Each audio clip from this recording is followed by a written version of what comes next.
Waubonsee Community College presents Chiefs basketball tonight. Waubonsee hosts the Spartans of Elgin Community College in an Illinois Skyway Collegiate Conference matchup. Hello again, everybody. I'm Steve Moga, sports information specialist here at Waubonsee, and it is my pleasure to introduce for the first time here joining me the legendary Hall of Fame former Chiefs head coach as my color man tonight, Dave Heiss. Coach, thanks for stopping in here and lending your expertise to our broadcast here tonight. Thanks for inviting me, Steve. You know, we usually have Mark Lindo and Mark Kruger, two IBCA Hall of Famers. I had to go all out and get a Hall of Famer who's a multiple Hall of Famer to fill in those big shoes. Well, I think we both have some big shoes to fill in with those true. two guys. Those two guys do a great job announcing games, both on the radio and the TV.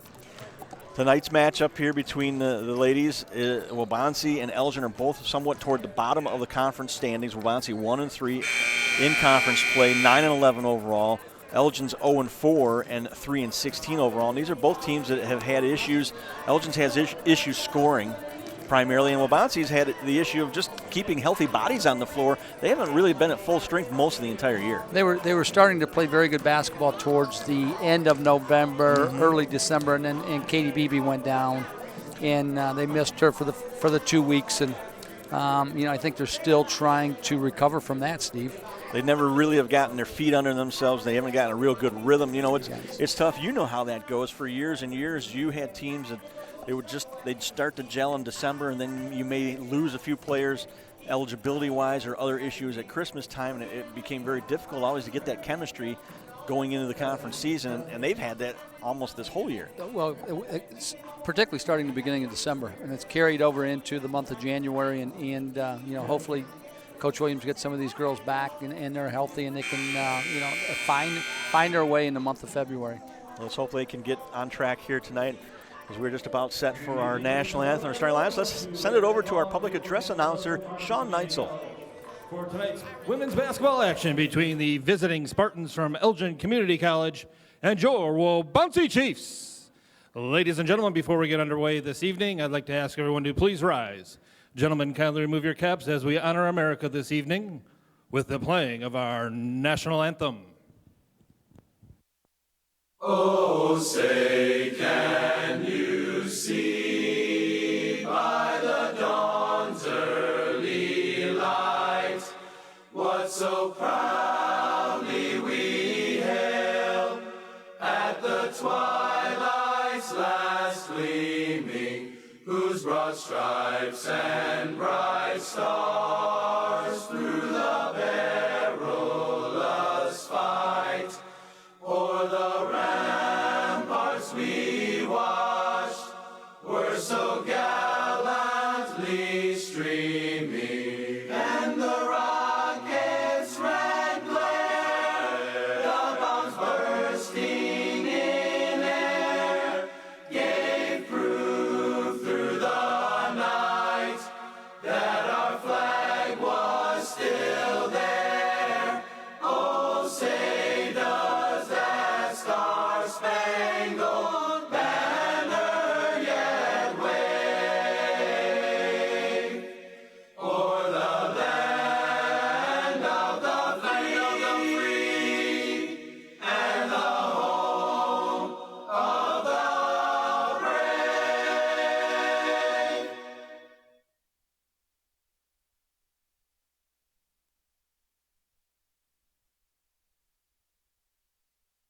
And now let's meet the starting lineups for tonight's contest. First, for the visiting Spartans, who check into tonight's game with 3 wins and 16 losses, 0-4 in conference play. At one guard, number 1, Anaya Zimmerman. At another guard, a freshman, number 2, Amelia Jimenez. At another guard, a sophomore, number 12, Mariel Franco. At forward, a sophomore, number 20, Andrea Bracey. And at another forward, a freshman, number 24, Rachel Hicks. The Spartans are coached by Jerry McLaughlin.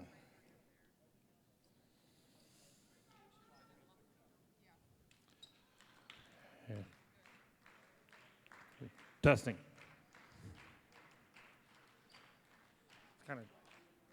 And now,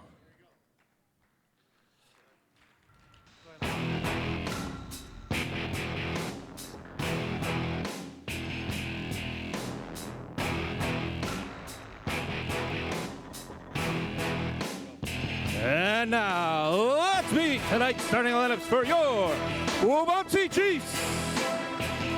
At one guard, a 5'5" sophomore from Aurora West, number 13, Essex Rayford. At another guard, a 5'5" sophomore from Newark, number 14, Ryan Tamza. At another guard, a 5'8" freshman from Oswego East, number 24, Malia Perry. At one forward, a 5'10" sophomore from Aurora Central Catholic, number 33, Tatiana Smith. And in the middle, a 6-foot sophomore from Oswego, number 21, Katie Beebe. Your Chiefs are coached by Jim Williams and assisted by Carla Weitenhoff and Dave Beebe.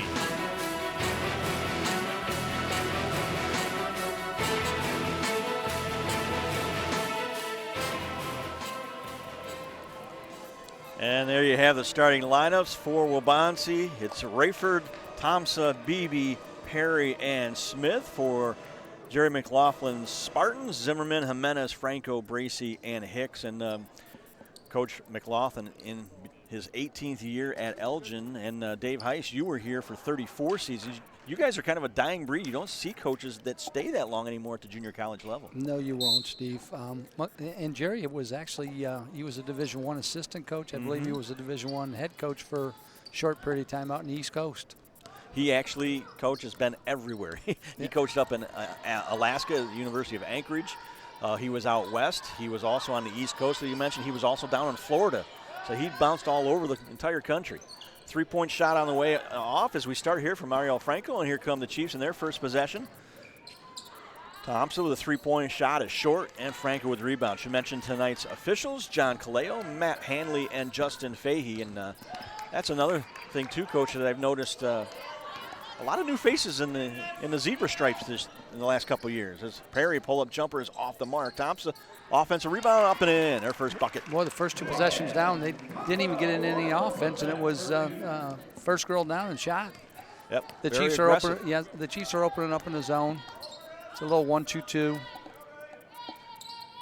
But being around for 34 years, you got to know a lot of officials on a first name basis, even, because you see them so many times. And nowadays, every game there's at least one or two guys where I go, I don't know this guy. And I've seen a lot of games over the years as well. Well, I know that very similar to my career, a lot of the guys were getting towards the end of their career, and so I'm sure that some of these guys retired and they had to bring in some new blood, and that's why you're probably seeing some new faces this year. Rayford corrals that pass. Thompson, you can hear Coach Jim Williams in the background saying, let's go, get some ball moving there. Perry with the three-pointer. Malia. She looked good there on that one. When she caught it, her feet were set. She was ready to go up on the catch, Steve. Pretty good shooter. She has missed some time as well as of late. This is her first game back and looked good there with the first shot. She's definitely one of those other scoring options that they need, as the turnaround jumper by Rachel Hicks is good, and Elgin is on the board. Anytime you have a 1-2-2 zone, that middle of the near the free throw line is very vulnerable, and that's where they kind of find that opening on that last possession. Another three, this time by Tatiana Smith, is good. The Chiefs come out firing, leading 7-2 here in the early going. Steve Moga along with Dave Heiss and our entire crew. Jim McGarrah, Chris Foster, and Jamie Lara. That's like a law firm, those three. But we'll get to that some other point. Hopefully we won't need their counsel anytime soon. A wild shot right there by Anaya Zimmerman. The Chiefs will come back the other way. Thompson gives off to Perry. May have gotten away with a travel. Gets it inside to Smith. Her shot is off the mark. There's Beebe with the rebound. Shot up and a foul. She'll go to the line. For the young viewers out there, Katie did a great job on that rebound, Steve. She kept the ball up, didn't bring it down. I think too many times, not only at the girls' level, but also at the men's level, they catch that ball, and the first thing they do is they want to bring it down. She did an excellent job of keeping it up on the rebound. Beebe comes into this game as well. Elgin's going to take a timeout, so while they're taking a 30-second timeout, we can talk about that a little bit. She comes into tonight's game, Coach, still number one in the country in rebounds per game at 16.2 boards and 6.7 blocks per game, leading the country among all Division II junior college women's basketball players. She's also second in overall defensive rebounds with 159. She is third in total block shots with 94 block shots and fourth in total rebounds with 227 in the 14 games she's appeared in. The Chiefs have played 20 games. They're 9-11 overall, but she's only played in 14. She missed 6 there throughout December and early January before she came back. Steve, there was that 2-week period there where she put up numbers that were just incredible, and she was, without question, probably the most dominating Division II girls basketball player during that 2-week stretch. I mean, some of those numbers were just astounding. 21 points, 21 rebounds, 6-7 blocks. Mm-hmm. Well, she was the National Player of the Week at one point. She had a string of 3 games in a row where she put some huge numbers up with a couple double-doubles and a triple-double in there, and set school records for rebounds in a game and block shots in a game during that stretch. Wild shot again, and this time last touched apparently by Smith. It'll stay with Elgin.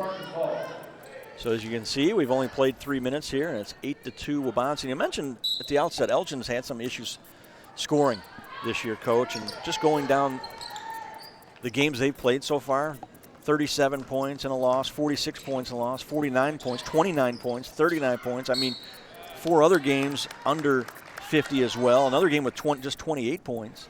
They've had some issues. You're not going to win a lot of ball games, Steve, if you can't put the ball in the basket.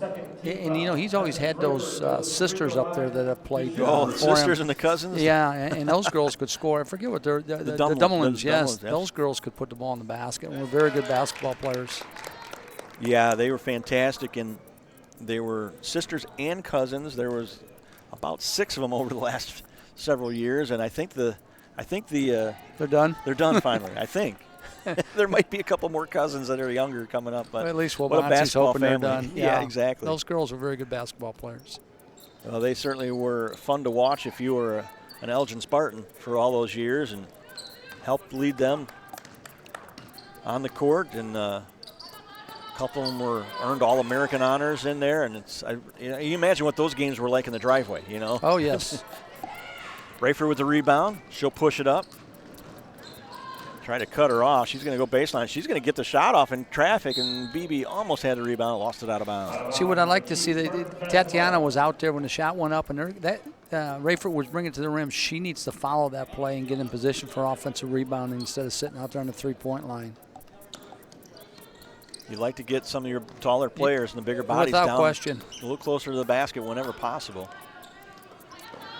See at the bottom of your screen the Elgin men just walking into the gym and taking a seat in the bleachers. You see bottom of the screen, ball knocked away underneath, and it'll be last touched by Franco. So it'll go back, by Bracey. It'll go back to Waubonsie. Elgin's playing a 2-3 zone too. So once again, you hear coaches talk about finding the soft spots. So the high post free throw, if you can get to the short corner, overload a side once in a while, Steve. And what that means is you're going to put more offensive players down on that side of the floor than they have defensive players. Ryan and Thompson with the shooter's touch there as that ball just hit and died and fell in for a three-pointer. So the Chiefs with a quick 10-point lead here. Well, you see teams that sometimes get tentative against that zone or just settle for those long threes all the time. Well, as you're saying, ideally you want to attack those gaps in the defense, right? Great pass. Wow, fantastic. Oh, BB missed it. She had her head up and saw BB. That was a very good pass. Well, always reward the big players that run the floor. Exactly. That was a great job by Rayford. BB just didn't finish. We're halfway through our first quarter here from Erickson Hall on the campus of Waubonsie Community College in Sugar Grove. The Chiefs, as you see there at the bottom of your screen, the 12-2 early lead. The drive and shot is up and good by Mariel Franco. She got too deep with that penetration there. That guard up top should have been in that gap. Well, for years there we talked about the Dumlin family, all from the Hampshire. It seemed like most of them were from Hampshire. Now it looks like they've got a little recruiting connection here with Elgin St. Edward High School. As Franco among 4 players on the team from St. Ed's. as Elgin looks to chip away at their deficit here. Early deficit, a little drive, and they'll stay with Elgin. For our viewers out there, Steve, that we already mentioned that Womanski's playing that 1-2-2 zone. That guard at the elbow, offside guard, that means the guard away from the ball. She needs to fill over there and pick up that high post. That she's extended too far out, which is leaving that middle wide open. Mm-hmm. Katie Shockey, number 15, and number 5, Alyssa Gittens, in for the first time for Waubonsee. Pass underneath. And a shot rimming no, and there was Gittens with the rebound as Jimenez's shot was off the mark. And now we got, a foul as Jimenez a little frustrated after missing that shot, picks up the foul. She was wide open, had a nice cut to the basket. I don't know if the Waubonsee defender lost sight of her. First foul by Jimenez and the third team foul against Elgin here so far. See, that middle is wide open in that zone. I'd like to see Coach Williams have someone flash up into that area. Yeah, they are spreading. Attack that spreading gap. That, yeah, they are. They were a little bit of a gap there, and BB with a pass over the top. Intercepted there. Gittens was looking to try and get somebody the ball in the middle. Chiefs with the early lead here. Jimenez thought about the shot. She'll kick it back out. Jimenez on the drive. Pull-up shot is rimming no. Tapped. Who's got it? Nope, last touchdown there by Bracy as Perry will come back in for Waubonsee, the Oswego East grad. This is the first time, Coach, the Chiefs have been at full strength since November. Everybody's pretty much in jersey tonight. They're all in uniform and ready to go. At different times, we mentioned BB missed 6 games. Nice, Rafer with the drive there and the shot off the glass. She was able to find that little gap right there at the free throw line, was able to step through the 2 defenders. But Essence Rayford had to sit out a game at one point after an ejection up in Milwaukee, so she had to sit out the next game. Katie Shockey missed a little time. Gittens was out with a concussion for a while. There's BB with the block. Perry and, there's a steal and missed it somehow. Perry fighting for the rebound, and now she's going to get called for the foul as Yara Vila tried to get that offensive putback. She's foul number 24, Malia Perry, her first personal. Should mention Ryan Thompson also hurt her knee. She was out for about 3-4 games. She's got a knee brace on now that she wears all the time. It's just the Chiefs were the walking wounded for a while. Yeah, they couldn't catch a break. No. You get one girl back and then another girl would go down. And yep. Not only that, then you got girls that are stepping in and playing different roles and different positions that they're normally not accustomed to, Steve. Precisely. Second shot is good there by Villa. She's got 2, and it's 14-6. Shockey thought baseline and kick it back out to Rayford. Look toward the middle. She'll penetrate and try to kick it out to Shockey and threw it away. Yeah, she did a great job penetrating, getting into that drawing gap, the defender, drawing the defender to her, and then was looking for the shooter and thought she would be in that spot. Amber Allen comes in for the first time for the Spartans, a 5'6" freshman guard from Elgin Larkin. She didn't have to change colors from high school to college. Nope. Same red and blue. The Larkin Royals and the Spartans sporting the same colors. Shockey will bring it up. Look to the inside, skip pass. Perry, the three-pointer on the way, and banks it up and in. I don't think she meant to bank that one, Steve, but you know what? They'll take it. Indeed, they'll take it. Her second tray of the game, and it's 17-6 with just 2 minutes left here in our first quarter. Steve Moga along with the Hall of Fame coach Dave Heiss for the first time here. Kind of excited to have you here, Diggs. Yeah. See, that's what the Rayford has to come up and pick up that girl. She's dropping too deep, and she's sitting in the lap of her teammate who's already got that area covered. Yeah, she rotated up, but not very quickly. Got there late.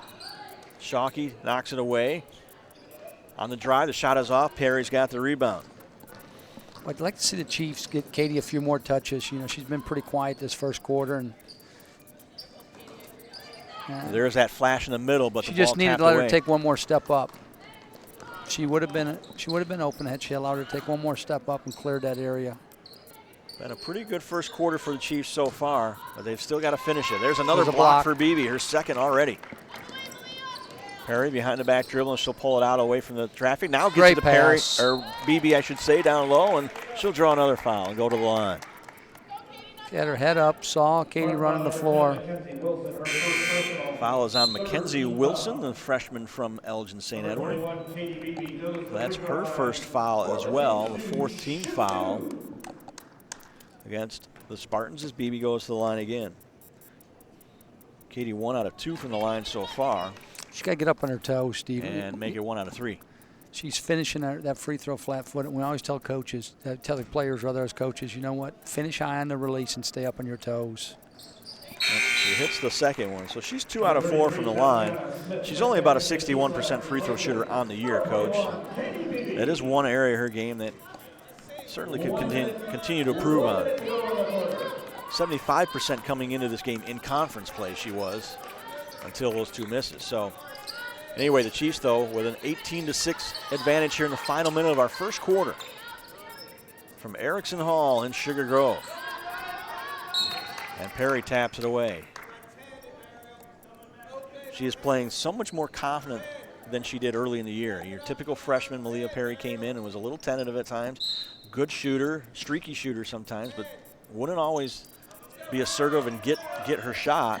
And she looks like a different player here tonight as she's finally back in the lineup. Shot clock down to 2. The long three before the buzzer is off the mark. Thompson's got it. Perry now with it. Under 30 seconds to go. They heard the buzzer and they thought it was the end of the quarter. Chiefs with one last possession here before that shot clock, and nope, that went off of Thompson's hand, and the Spartans will get it back there. You see 19.9 seconds left to go. Perry was open. I would have liked to see that next pass go there instead of the corner on that last possession, Steve.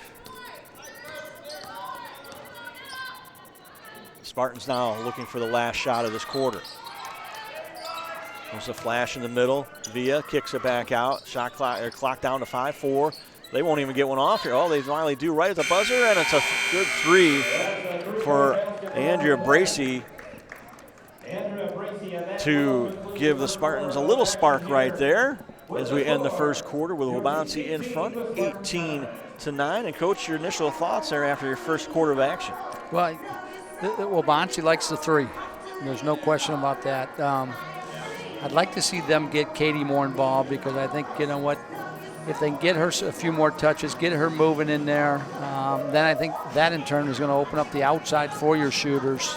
Elgin struggled to score. That last possession, that last 3 was a big for them. They're 3 for 17 from the floor in the first quarter. Yeah, just 17.6% from the field for the Spartans. Meanwhile, the Chiefs went 6 of 11, 3 of 6 from three-point range. Also a 12-8 advantage for Waubonsee in her rebounding.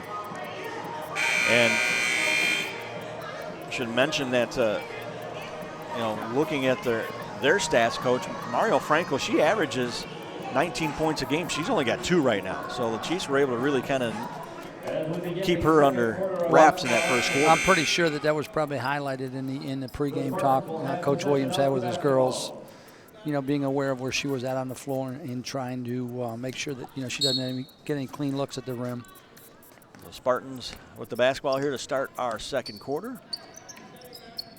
18-9. The Chiefs have doubled up on Elgin here so far.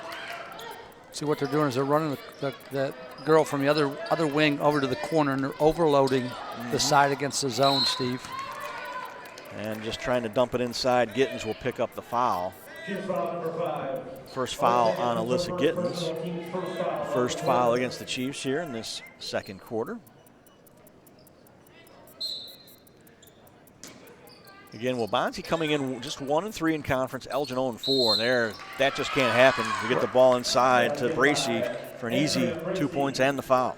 The Waubonsee defender just kind of fell asleep. They ran a little screen-to-screener action, and the girl that set the screen just kind of rolled back after she set the screen and was wide open under the basket.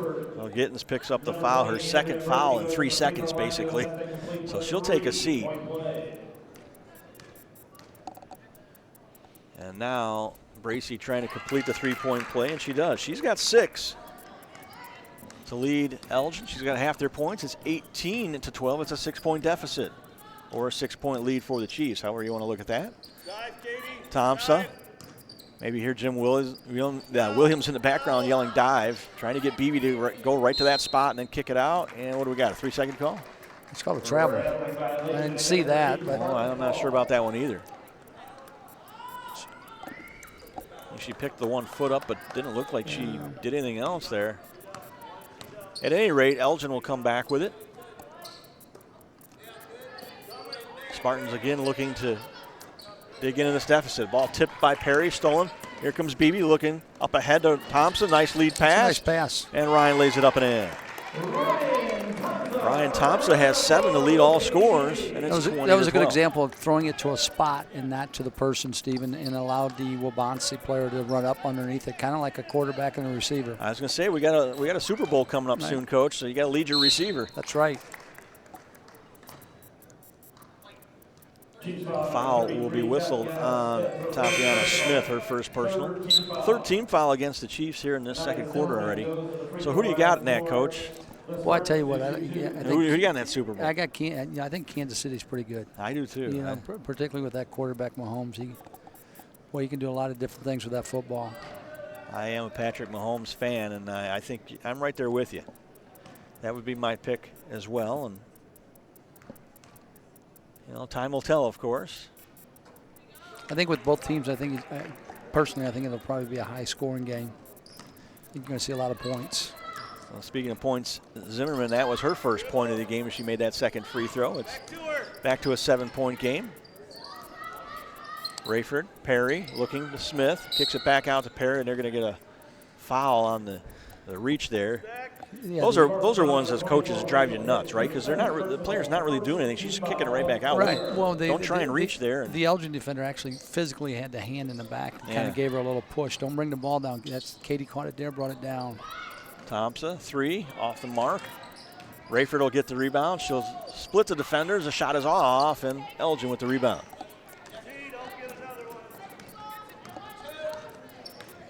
We played a couple minutes here in our second quarter. Chiefs, you see, with a 7-point lead. Zimmerman, she'll drive, kick to the corner. Wilson back out to Bracey. Her long shot is off the mark, and Smith with a rebound. I was just going to mention, I watched Rayford again. She's got to drop at that high post area in the middle there, and what she's doing is she's dropping all the way down on that backside on Tatiana. And Tatiana's already there.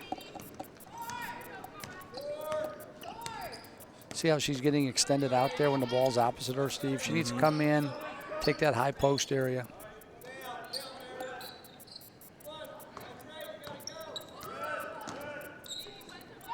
Now they switched up. Waubonsee's gone to picking up I guess in women's basketball, women and women, right? That's right. When we call it the men's game. Either way, yeah. That foul is going to be whistled against Mackenzie Wilson, her second personal. That's just a tough foul as she kind of fell down or fell onto Thompson. And Thompson, once she lost her balance, the official made the call. Yara Avila will come back in for Elgin. Jerry McLaughlin, his assistant coaches, Mecca Aguado and Jenna Araujo. We mentioned he's in his 18th year. J-Dub, Jimmy Williams, in just his 3rd season as head coach for the women's team. But J-Dub's been around here for a while, been an assistant coach. Yep. Quite a while. And he's just a gym rat in general. I mean, he's coached ever since he was in college. He's coached something, whether it be baseball, basketball, or football at either a prep level or travel teams or at the college level. A little bit of everything. Smith with a block. Thompson will bring it up for Waubonsee. Keep going. I mean, that defender never picked her up. She could have taken a couple more dribbles into the paint. Probably could have driven, but she didn't. Now Smith, the line drive 3 is short. Oh, I think that, their shot selection, Steve. You got a chance to build on your lead. You got to be showing a little more patience and at least try to work it inside and get to the rim once in a while here. Well, no one has scored here for a while, and that one's off the mark, and Beebe has another rebound. So she'll bring it up herself, looks up ahead, gets it to Perry. Perry with a little shot fake and they call it travel. Yep. Friendly violation against the Chiefs, Spartans ball. Well, coming into tonight, McHenry County was first in the Illinois Skyway Collegiate Conference standings. They're 5-0, 16-4 overall. Moraine Valley is 3-1, 15-6 overall, and then it's Morton at 2-2, just 9-13. Lake County is 2-3, 13-9 overall, and then you got Waubonsee and Elgin. And Prairie State and Oakton without teams this year, Coach. Yeah, that's a little, particularly for Prairie State. I mean, they've always had a very, very competitive team, not only in the conference but in the region. They did start the season, and they had some issues, and they had to discontinue their squad for this year. Beebe throws it up ahead. Thompson, 3-on-1 for the Chiefs. Rayford almost a running screen there. That was a running screen. Jerry's absolutely right. That should have been a call. Should have been probably a foul on here, but instead Thompson gets the layup. And that's exactly what Jerry McLaughlin's saying with the official right now. Yeah, He's giving him an earful. There you see Waubonsee's huddle. Right now they're all looking over at Jerry McLaughlin being quite verbal in his discussion with the official. Now he'll go into his huddle. She was preventing the defender from getting to the ball, and you can't do that. Nope, not at all. I should mention that you can get more information about Chiefs athletics by going online to gochiefs.com. Also, information can be found online at region4sports.com. That's region, the number 4, numeral 4, sports.com, and then the njcaa.org. Those three websites have a lot of information about Chiefs athletics and junior college athletics in general. Of course, you can join Chiefs Twitter at Waubonsee Chiefs. That is the Chiefs Twitter handle, at Waubonsee Chiefs. You can see all the insight of Dave Heiss on his Twitter account all the time. You know what? I know you don't do that set very one much. Up, no. I'm old school, Steve. Well, we know that. Elgin trying to work it around, getting a little bit better ball movement, but Beebe with another block. Just rejected Zimmerman. Thompson, she'll pull it up, gives a Rayford. She sets up for a three. It's a little long. And there's a fight for the rebound, and somehow Shockey threw it back and off of Spartan, and it'll be Waubonsee basketball. Smart play. You don't see that very often anymore. You know, we used to tell our kids, you know, if you had the ball out on the baseline and you felt like, you know, the clock was winding down on the count, you know what? Instead of throwing it away, throw it off the defender's leg. Mm-hmm. Another rule change this year, Coach, is the shot clock on a play in particular like that, it goes to 20 seconds. Doesn't go back to a full 30. That's a little different this year in both levels. The Chiefs now, because the shot clock down to 6 here. Rayford's going to have to shoot it. Her three is off the back of the iron. And the rebound is pulled down by Mackenzie Wilson. Well, I just tell you, Steve, I'd like to see Katie Beebe get more touches. I mean, she's one of the better big players in the league underneath the basket. I think she's tough to defend. Well, there are times where she doesn't seem to be real assertive on the offensive end. I agree with you there. We've seen that from her. I think after a while, you know. And there's an offensive if you don't get those touches, you know, the bigs quit working for you. That's her first basket of the game. She's got 4 points total. We used to always tell our guys, you got to feed them. You know, they get hungry. Yeah, she gets a lot of her points in the offensive glass and putbacks just like that last one. There's a pass in the middle, and Beebe with another block. Yep. That's her 4th block already in this first half.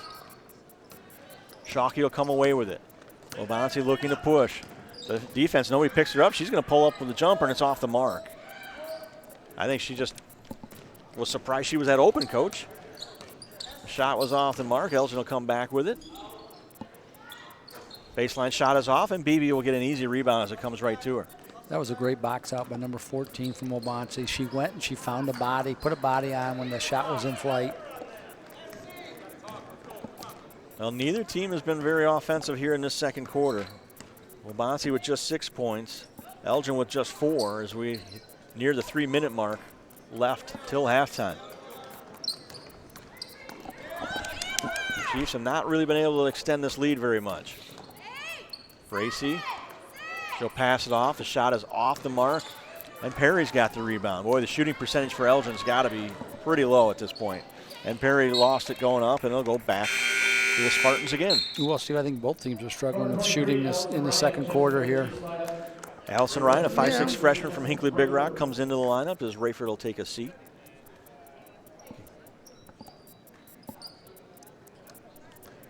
Elgin will walk it up here.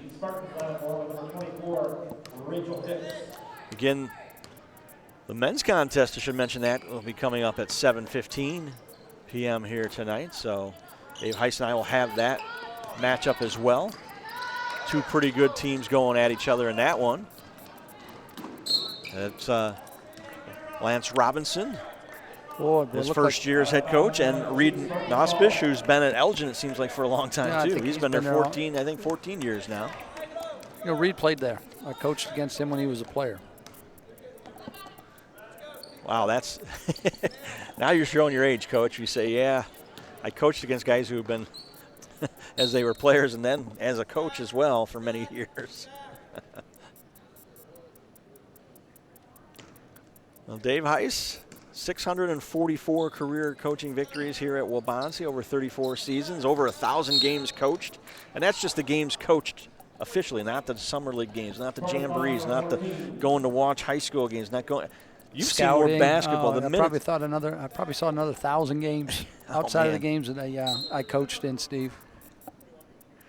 Jim Williams is going to take a 30-second timeout. Well, again, that's why you don't see many coaches who are in it for 30-plus years anymore. There's so much. It takes so much time and energy and effort, and you've got to have that real passion for the game to continue to do it as long as you did, and obviously have as much success as you did. Well, I just think that it's a different game today. With the technology, the Instagrams, the Facebook. Now you got the travel ball. There's just so many other things besides that are occupying these kids' time.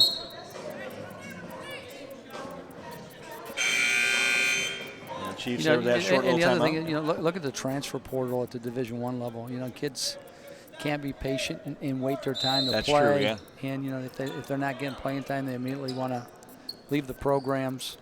Well, I always jokingly say we're America. We're a fast food drive-through society, Yeah, Coach. We want it all, and we want it now. We don't even want to get out of the car for it. And it's the same way with a lot of things. We want that success now, and then the time and the effort sometimes and the hard work, people don't realize what goes into it. That's why we can touch on Kobe Bryant here while we got the last couple minutes of our first half, I should say, here in the second quarter. And what a guy, the effort, the work ethic that he put in all those years, and that was the thing more admirable than anything. All the other stuff he accomplished and was such an outstanding player, his work ethic was second to none. Well, I forget which one of the former players said it, or sports announcer. It was just, very few people had that type of DNA. Kobe was one of them. Michael was another one. Tiger Woods is another one. But I think, what really said a lot about Kobe is when he tore his Achilles. People he's never going to be the same when he comes back. Well, you know what? Not only was he the same, he was just as good, if not better.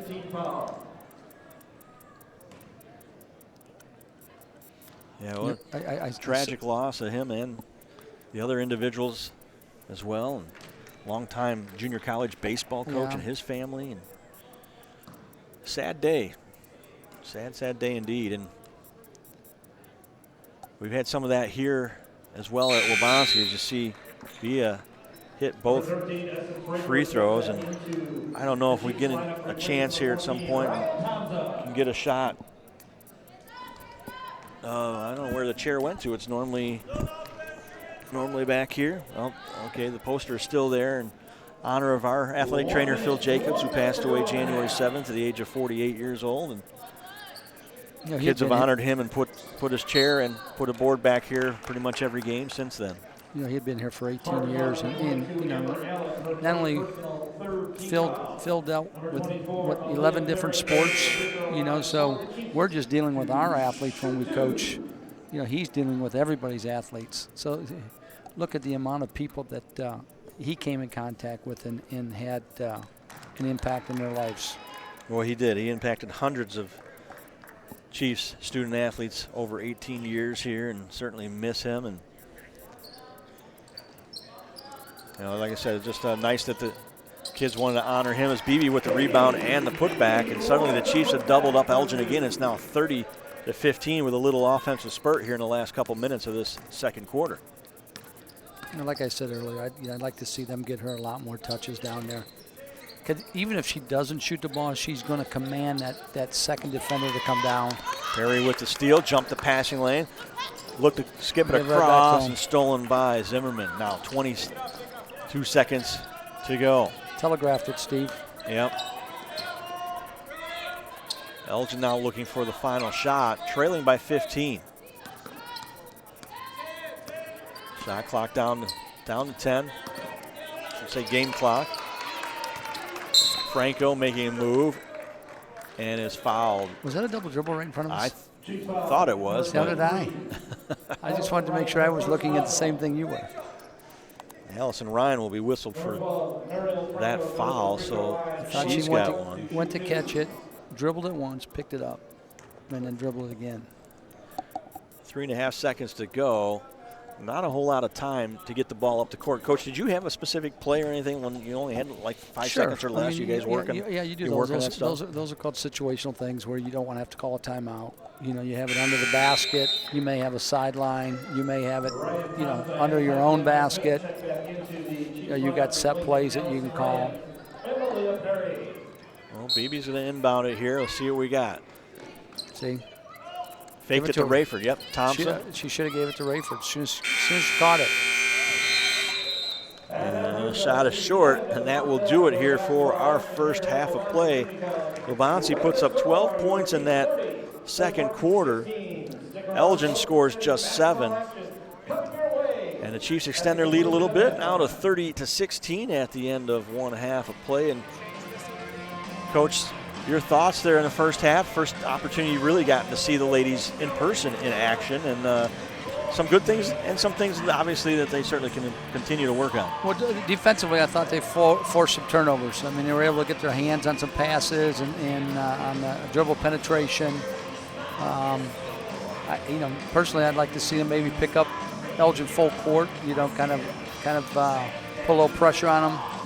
Offensively, I'd like to see Katie get some more touches. You know, I think she's very tough to defend inside, and I think it's. I think Katie gets frustrated when she doesn't get the touches. So, like you had mentioned earlier in the broadcast, she quits moving. So, you know, hopefully they address some of those things at halftime. Well, they'll continue to roll along here, the Chiefs, with a 30-16 lead at halftime. And even if she doesn't get touches, as long as they're playing some good defense, they should be in pretty good shape in this one. We're going to take a break here. Again, the Chiefs up 30-16 and half. Come back in a little bit with second half action, so don't go away.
Back here at Erickson Hall on the campus of Waubonsee Community College. As we get ready for second half action. The Chiefs leading the Spartans of Elgin Community College 30-16. Steve Moga here along with the Hall of Famer Dave Heiss. And Coach, you can take the coach off the court, but you can't take the coach out of the coach. I saw you still over there giving some instructions and talking. Always in that coaching mode. You know, I've followed Katie over the last 2 years, and she's always asking for suggestions and input and what do I think. So, and neat thing about that is she's open to it. Well, there's no better person to ask than this guy right here. 644 career victories here at Waubonsee in 5 different Hall of Fames, and a phenomenal coach here for 34 seasons, winning a dozen conference titles, taking 6 teams to the national tournament with Region 4 championships. What was, right off the top of your head, what's the most memorable, maybe team that you had there? Let's just put it that way. What was the team that, when you think back fondly about your coaching here, what's the first team you think of? Well, probably the very first team that went to nationals with me, without question. I mean, that was a great experience, and, I did it at such a young age also. But, the other thing is, Steve, and you followed my career here, is that we had some really, really good teams that never made it to nationals that were either beaten in you're kidding. semifinals, in the regional tournament, or the regional finals. So, yeah, you had some fantastic teams that were unable to get out of the region and get to the national tournament. Sometimes it is the way the ball bounces. You got to be a little lucky and good at the same time. Well, that one team that I had with George Polakidis and Warren Brookson and Tyra Smith, I mean, 2 years in a row, those guys were phenomenal. And then we got upset. We got upset in the tournament, and it came down to free throws. BB there with a rebound. That's a nice kick out. She got into the lane, drew the defenders in, and then was able to find the shooter located on the three-point line. 3-point basket there by Malia Perry, so she's got 8 points, or rather 10 points already. BB's going to come away with it again here. The Chiefs taking control of this one here as we start this third quarter. Thompson's shots off the mark, but there's Smith on the weak side with a putback. She never got squared up. Had she turned and got herself squared up, I think she would have had a better opportunity to make that basket, Steve. I think she rushed it a little bit there, Coach, at 5'5" down there amongst the trees. I think she felt like she needed to get it off quick. Regardless of the size, yeah, you got to make sure as a shooter that you're squared up. Chiefs now more of a man-to-man matchup here, right? Matchup zone, kind of. Yeah, I'm not for sure. I mean, for a while there in the second quarter, I thought, some of the girls were playing man-to-man and the other girls were playing zone. Rayford, 3, banks it in. And the Chiefs extend their lead now 38-16 as they start to pull away here. Well, it's not 7 yet, so a lot of those banks are still open. You can go through the drive-through, right? Oh, the old sayings of banker's hours, yeah. That doesn't even apply anymore. Oh, she traveled up there. Did get away with a travel, and instead Zimmerman will bank it in. That is her first bucket of the game. She's got 3 points, and the Spartans will call timeout. So it's 38-18, a 20-point advantage for Waubonsee. And we got some of the halftime numbers here, Coach. We knew after watching that first half, Elgin struggles to score the basketball, and shooting-wise, they weren't very good. They were 4 of 27. Just 15% from the field in the first half, 1 of 9 from three-point range. And Waubonsee with a 25-16 advantage in rebounding as well. I mean, it's pretty understandable that the way things turned out here so far. Because Waubonsee's just been able to take Elgin out of whatever they want to do. And even when Elgin was open, they haven't been able to hit anything. And you and I talked about this at halftime when we were off the air. Elgin had some good looks at the basket. They just can't make shots. They just can't make shots, exactly. And you mentioned that before. They've struggled scoring. You can't make shots, it's going to be a long night, just like as a golfer. If you can't make putts, it's going to be a high score. They've had 9 games thus this season. 9 games, 9 out of their 16 losses, they've scored less than 50 points. So they have had their offensive woes. Smith, Perry, a little drive and scoop, and it was knocked away. Waubonsee will keep it with 13 on the shot clock. Coming up for the Chiefs, should mention as we get through this first half of conference play as the inbound pass goes to Beebe and she scores inside. A little more active here. The Chiefs will be playing Moraine Valley. I'm sorry, I looked at the wrong one here. They're playing McHenry. They'll be at McHenry later this week on Thursday evening. Then they'll go to Elgin on Saturday to play the Spartans again as they start to work their way back through a second time through the conference. And then they got Moraine. And you got Moraine again. That's a tough stretch there. Yeah, they've rescheduled Moraine as well later in February as a fill-in for one of the Oakton games that they lost out on. So they end up playing Moraine 4 times, and Moraine a very good team. But Jim Williams said, I'd rather play good teams and not play at all. And then not play at all. I mean, speaking of that, because of the issues with Prairie State and Oakton not having teams, other games tonight, Lake County is hosting Benedictine University's JV team to try and fill in, make up for a lost game there. Also, Morton is at Moraine Valley tonight in conference play. And got McHenry essentially as idle. Rafer's going to come away with this one as the Chiefs look to add to their 40-18 advantage. Essence looking to Beebe again and tipped away, and that's got to be a bounce pass in there. That's about the only way that was going to get through all those hands and arms. I would agree with that, Stephen. The other thing is she wants to look that pass off, and what I mean by that is she doesn't want to stare at Katie. Had she looked to the right side and delivered that on a bounce pass, that pass would have got through.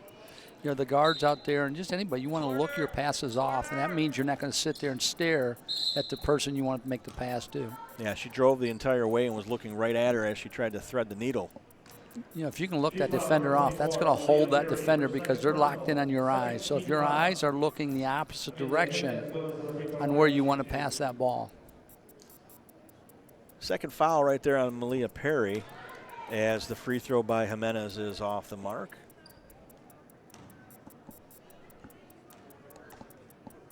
Well, the Chiefs have outscored them 10-2 already in this third quarter. Yep. And Jimenez with her first point of the night. Well, again, I mentioned before, Franco, their leading scorer, averaging 19 points a game. And she's only got 4 points right now. Good pass.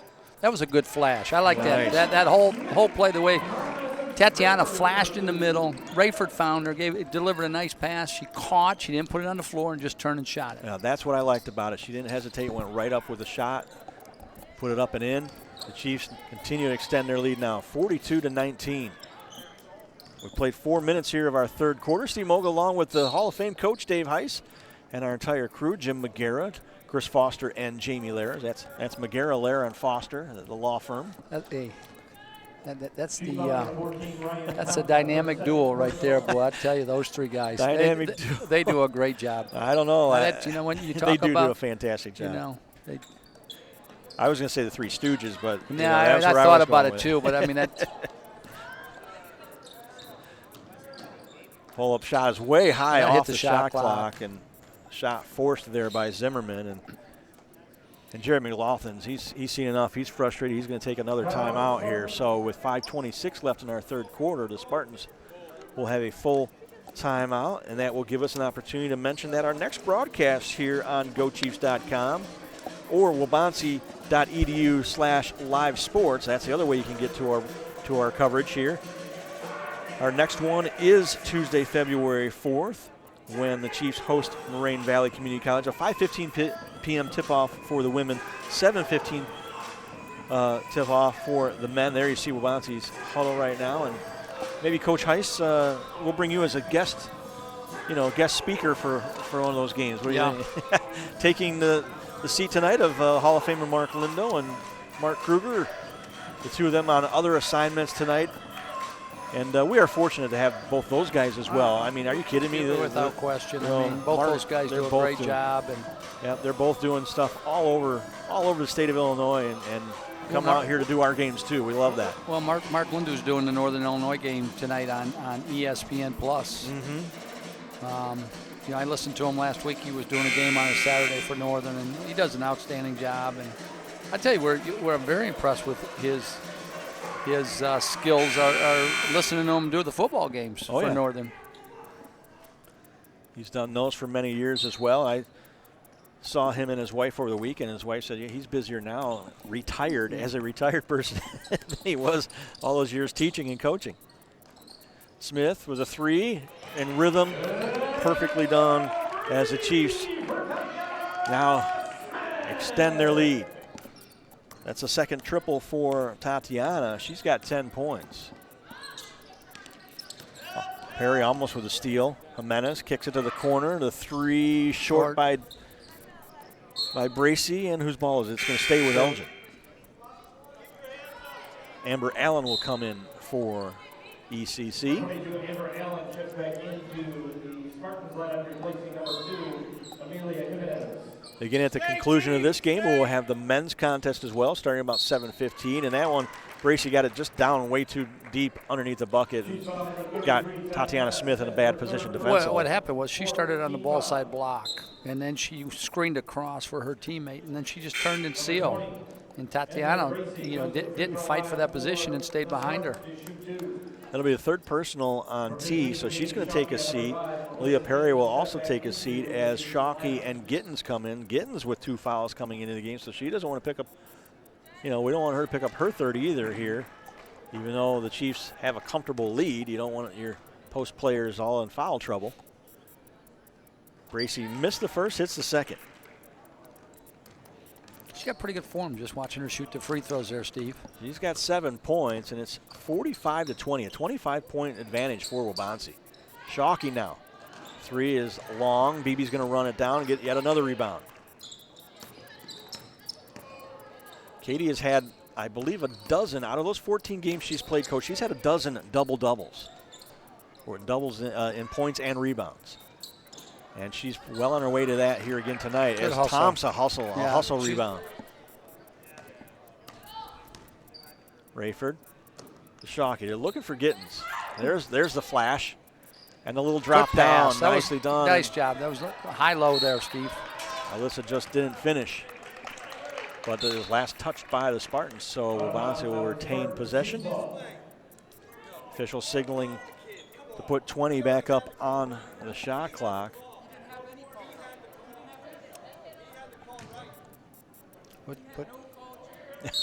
Not sure what that discussion was. I don't know what Jerry's upset about. Yeah, Coach McLaughlin from Elgin not happy with something there, but official said there was no call there.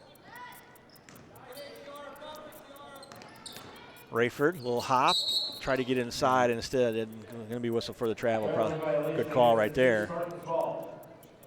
So they'll go back to Elgin here. We're just under 4 minutes left in our third quarter. Do you think Jerry was happy with that call there? Yeah, he might have been happy with that one. Yeah, Jerry, we mentioned before, and very well traveled early on in his coaching career, and finally kind of found a home at Elgin, to say the least. Had some pretty good teams there, a couple national tournament appearances over the years. And now we got a scramble, and you hear Jim Williams yelling for the timeout, but they didn't give it to him. Instead, it'll go back to Elgin on the alternate possession for that jump ball. Jim's questioning the shot clock. It should not go back. If it didn't hit the rim, and I don't think it hit the rim, I think it caught the backboard. They're gonna put 20 up there. All right. Elgin inbound underneath. Into the corner, Allen, her 3 is way long, and BB has yet another rebound. And a bad foul, probably, to say the least, there by Bracy. Well, I think Katie was losing that dribble before she even had any contact, Steve. So it actually worked out to Katie's advantage. Certainly worked out to Waubonsie's advantage. Bracy picks up her second foul, and it's Waubonsie will bring it up here with a comfortable lead. Rayford. Had 2 high posts there. Now there's BB trying to cut to the middle. Shockey on the move. Her shot is off. She gets her own rebound, puts it up again. Tapped. Still battling in there. Now Bracy will finally come away with it. She'll pull it out. There's the skip across. Franco. She'll drive. Give off to Villa. And now her pass is stolen. Rayford looking to drive, and she takes it to the hoop off the back of there, and she'll get her own rebound and go back up with it, foul and score. Essence Rayford just kept with it, Coach. She just stayed with it. Well, what she did, she attacked the rim, and it was a 1-on-2, and she was fortunate that her teammate kept the ball alive, and she was able to get it back and put it up and get fouled and scored.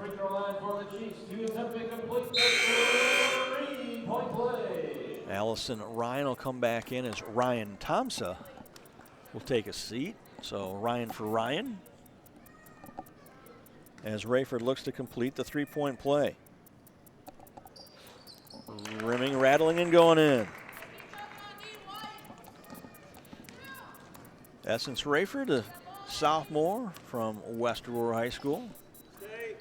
And the Chiefs' leading scorer pretty much all season, averaging 18.6 per game coming into tonight. There's a nice shot, the first or second bucket, I should say, for Rachel Hicks. She's got 4. And now just a It's all right to reaching foul by Franco, being a little too aggressive there. Spartan foul number 12, Mariel Franco. Her second personal. 4th team foul. When you see Rayford, Coach, when she's aggressive and drives to the bucket, that's when good things usually happen. And she's done that quite a bit this year. There, maybe another offensive rebound, and she's going to go to the line again. Well, that was a late whistle. Well, of course, the old coach in you has won every call. Well, I knew she got hit. Trust me. Her third personal, 5th team foul. Katie Beebe to the free throw line to shoot 2. Beebe missed the first one. Maybe you hear Jim Williams in the background saying follow through. And sometimes it's focused. She rushed it a little too quick. She's got to get some lift, too. Yep. So that means she's got to get up on those toes on the release, Steve, and then hold that. It's the second one. She's basically 1 out of 2 from the line every time she's gone there tonight. So under 2 minutes to go here in our third quarter. Perry will come back to the scorer's table to check in as Elgin looks to work it around. Now Allison Ryan steps in front. She'll get the steal. On the break. She traveled. Got away with a travel maybe, and Franco will grab the rebound as that shot's off the mark. I used to say to the officials, when they missed a travel call, I said, is that a new dance step that I'm not aware of? Well, I've seen you dance before. There's probably a lot of moves you're not aware of. Oh, my. Rayford on the nice drive, step just off the mark, tapped out, and Franco tried to save it and couldn't do it, and the Chiefs will still have the basketball. Well, now that you brought that up, so who was the one official that? Well, let me put it this way: you had a lot of conversations with officials over the years, but who was the one? We could have wrote a book. Yeah, I was going to say you probably should have written a book, but was there anybody in particular that There's always guys that you think are good and good, bad, whatever. But that official's walking in the gym tonight, and I'm going, oh, good, we got that guy tonight instead. There were several guys that I used to say that about, though. But I tell you what, our assigners over the years, and even Lamar Simpson now, they know when there's big games, and they put kind of line up the right guys for those games. They put the best guys on those games too. And usually those best guys are the experienced guys that have done plenty of those games in the past. Well, you've seen guys over the years, too, that have worked our level here at the junior college level. I'll see them at the Division III level. Then you turn the TV on, and they're doing a Division I game somewhere. Lamar Simpson being one of those guys. I've seen him a few different times doing Big Ten games. Well, he does the Big East, and he also does the Big 12 games. And what he said, early on in his career, he said he used to enjoy coming back down here because of the speed of the game and the athleticism. He said, I said, really? He goes, yeah, the game is actually faster at this level than it is the Division I level. I can imagine some of the bigger bodies at the Division I level. Correctly. It's more of a half-court game sometimes, too. Chiefs up by 30. 52-22 as we're the final 30 seconds of our third quarter. Again, we talked about Elgin's scoring woes this year, and that's proven to be the case here tonight. Reach and foul. Who's that on? That's 15. on Katie Shockey. Foul number 15, Katie Shockey. That'll be her first personal foul, but it's a 15 foul, so that'll send the Spartans to the line. You know, and once again, you know, like we had mentioned earlier, they're getting some good looks at the basket, Steve. The other thing that's kind of hurt them is they've had some bad turnovers where they're trying to throw it to their teammate, and the defender's sitting right there in their pocket.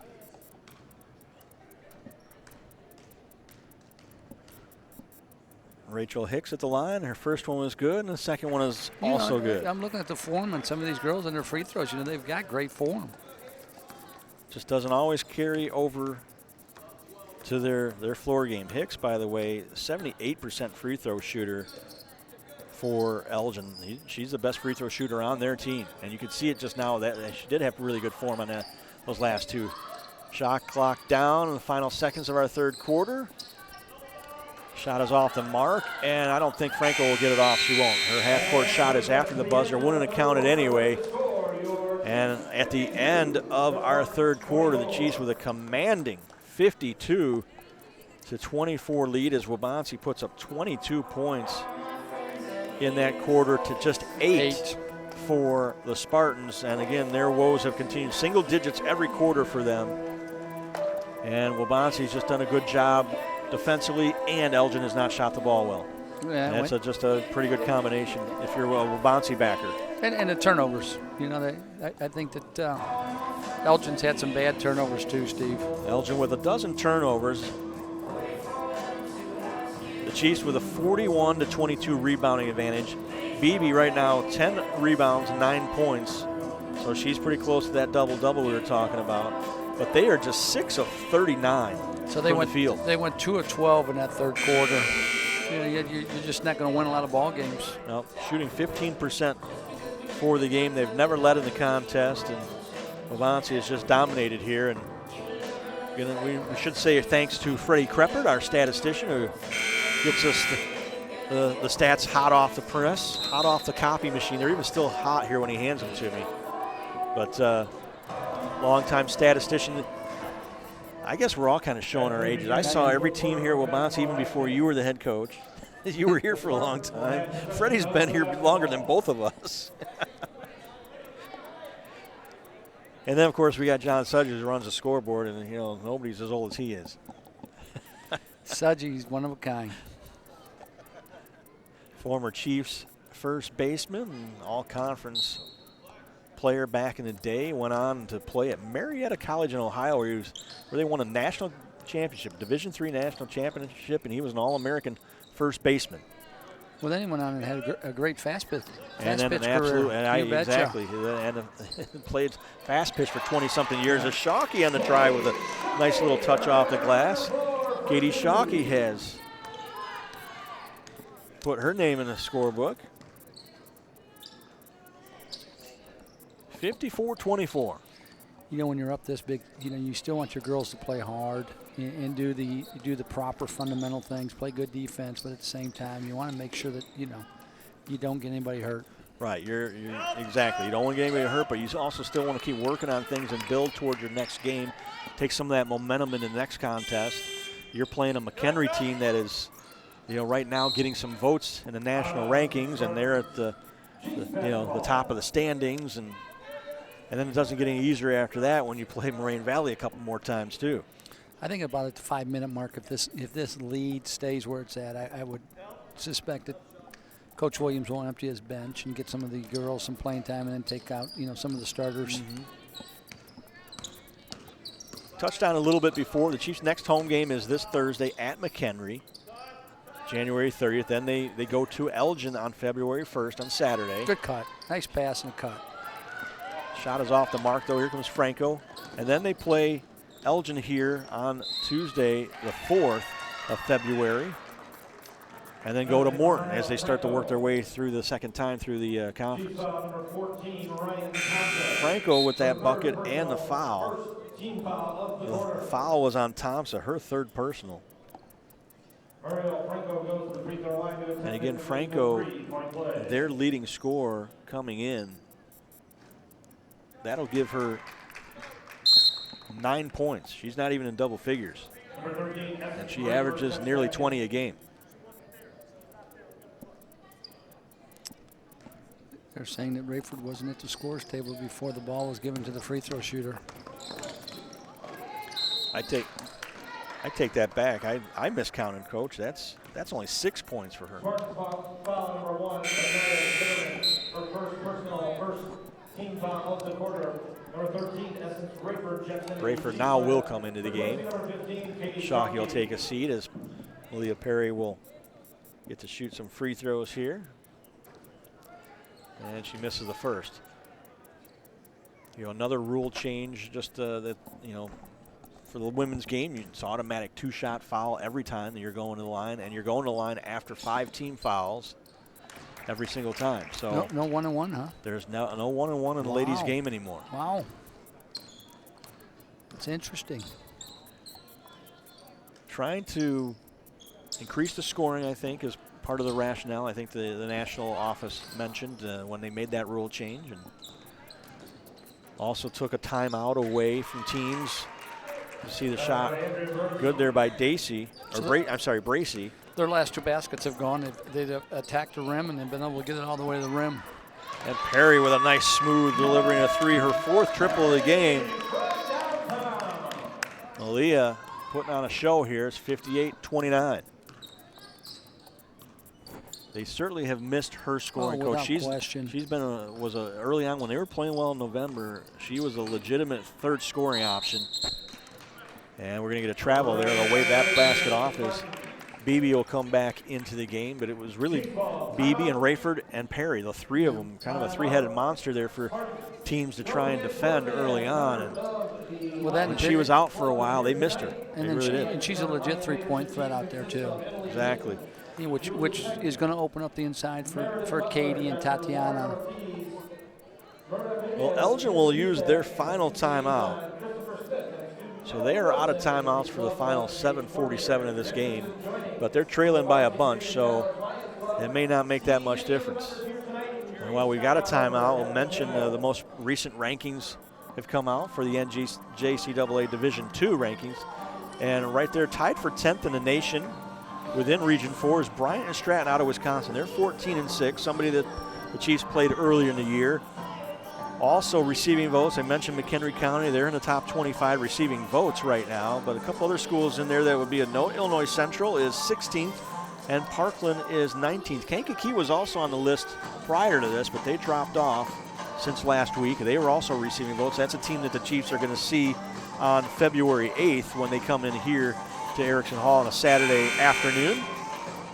But again, the Region 4 is always, every year, stacked with 3 or 4 teams that are getting national recognition who are pretty good. It's a tough region. And that Region 24 down there also, Illinois Central, Parkland, Kankakee, those teams traditionally year in and year out are always very good. And then you throw Lakeland and Lincolnland in there over their section, yeah.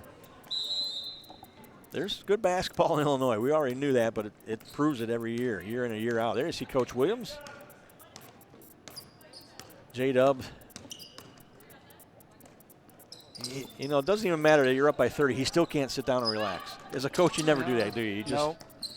And I know you've said that many times. You don't coach the score. You don't ref the score. You just keep doing what you do. You're coaching every possession. You coach to the final buzzer. You play to the final buzzer, the final whistle. Perry tried to save it. Good hustle, up by 30 points there. She's diving, trying to save that. But it'll go back to Elgin.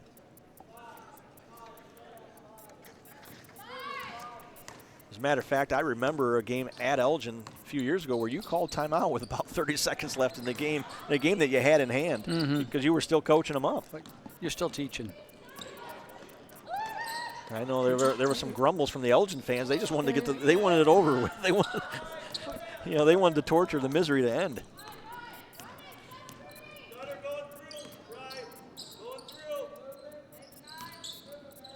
Bracy looks inside. Franco, she'll kick it back out. Zimmerman, shot is good. And few and far between, unfortunately, for Elgin here tonight, though.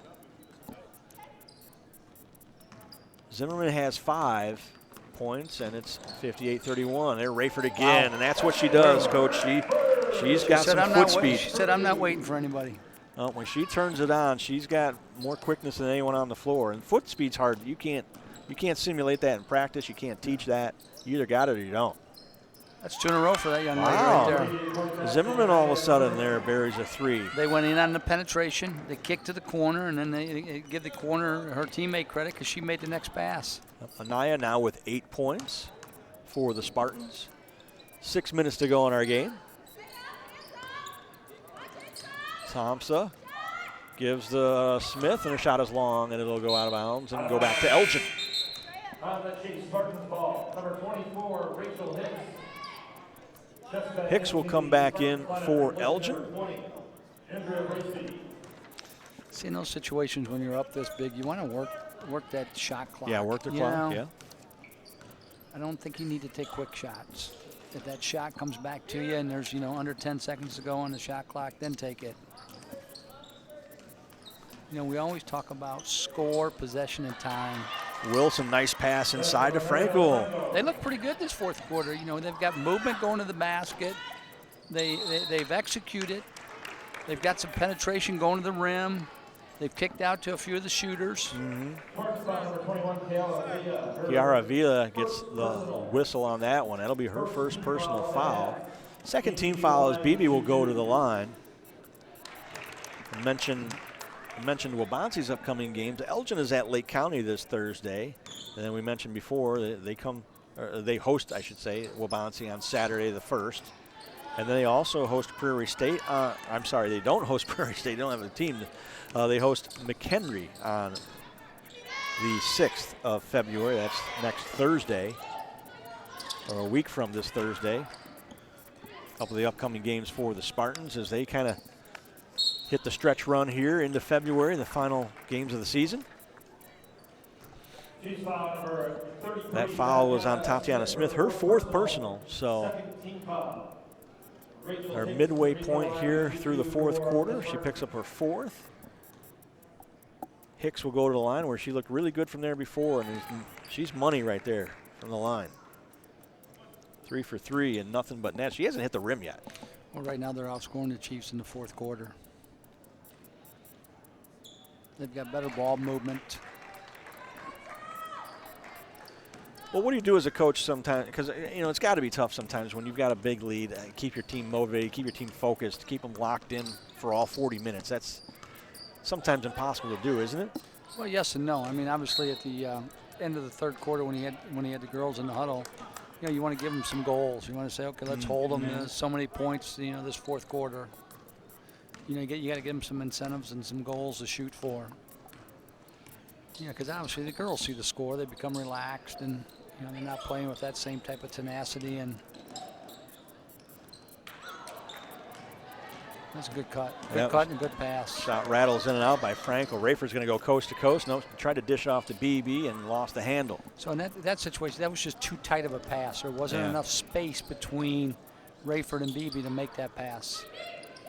Smith fighting for the rebound, and it'll be a jump ball with Villa, and it'll go to Wabansi on the alternate possession.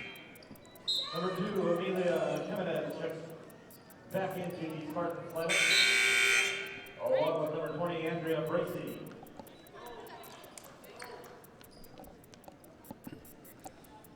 So Bracey will come back in. Hicks will take a seat for Elgin. Chiefs have been outscored 14-9 in this 4th quarter. Well, she's being patient this time, running that shot clock, being patient offensively. Thompson fakes the 3, skip pass to Perry, inside to Beebe, off the glass and off the mark. And Wilson's got the rebound. He's calling Iowa here. High ball screen at the elbow, and they're just going to roll her to the basket. And we got a whistle down low. Is that Beebe and the foul, or is that Thompson undercut? And they're going to call it on Ryan. That'll be her 4th personal foul. So what they did there is they ran that high ball screen at the elbow, and they forced Wabansi to switch. So the Chiefs got caught. Our guard got caught on the postman there, and there was a mismatch. And that's what they were trying to exploit, that mismatch. You betcha.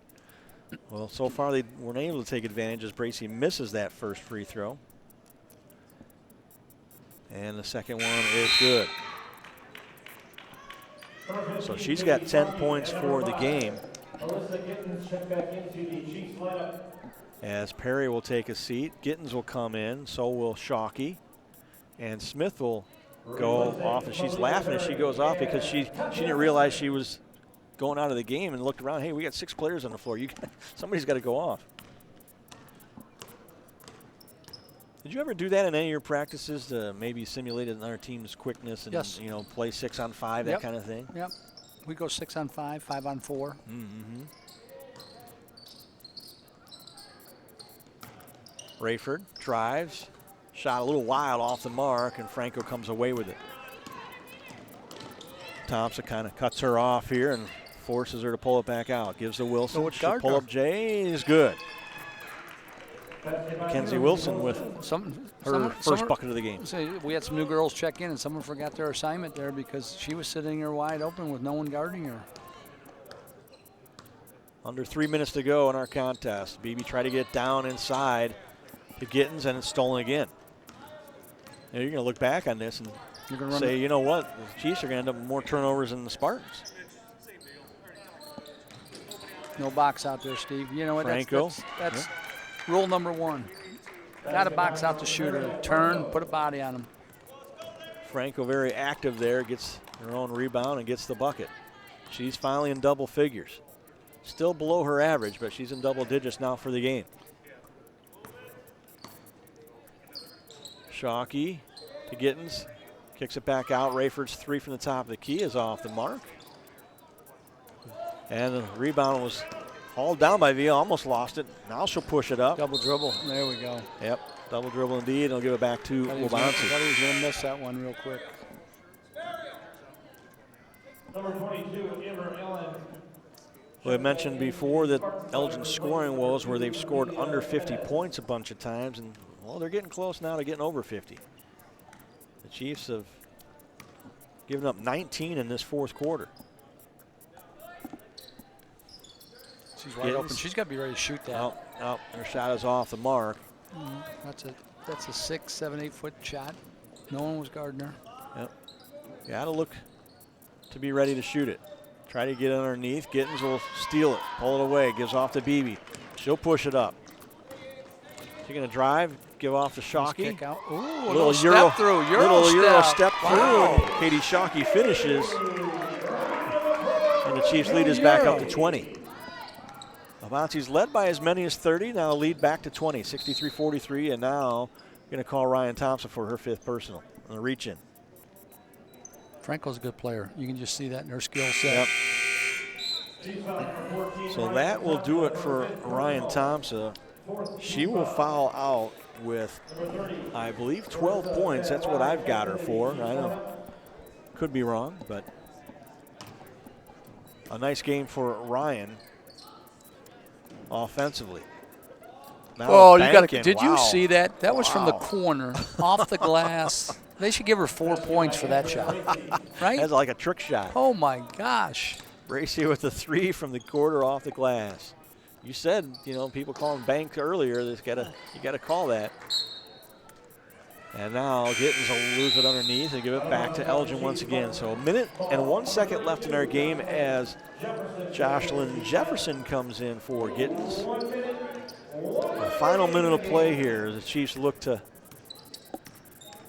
pick up their 2nd win in conference as Franco will drive and get to the line again. And they've done a very good job with her in the 4th quarter. She's been able to get to wherever she wants to on the floor, and she's been able to get to the rim, either score or get fouled. Oh, Allison Ryan will pick up that foul, her 2nd. So Franco goes to the line, hits the 1st.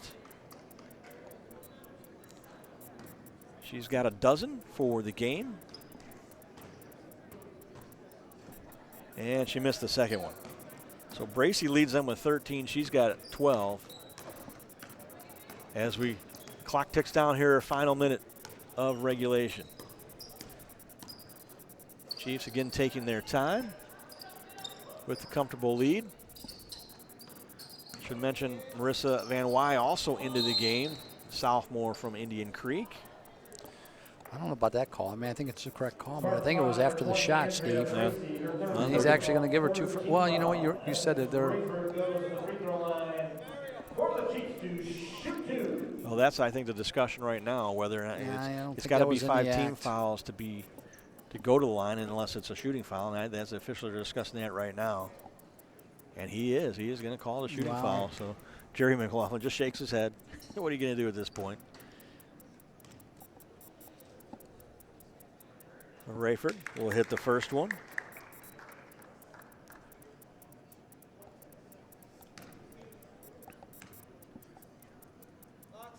She's got a dozen, and that shot is off.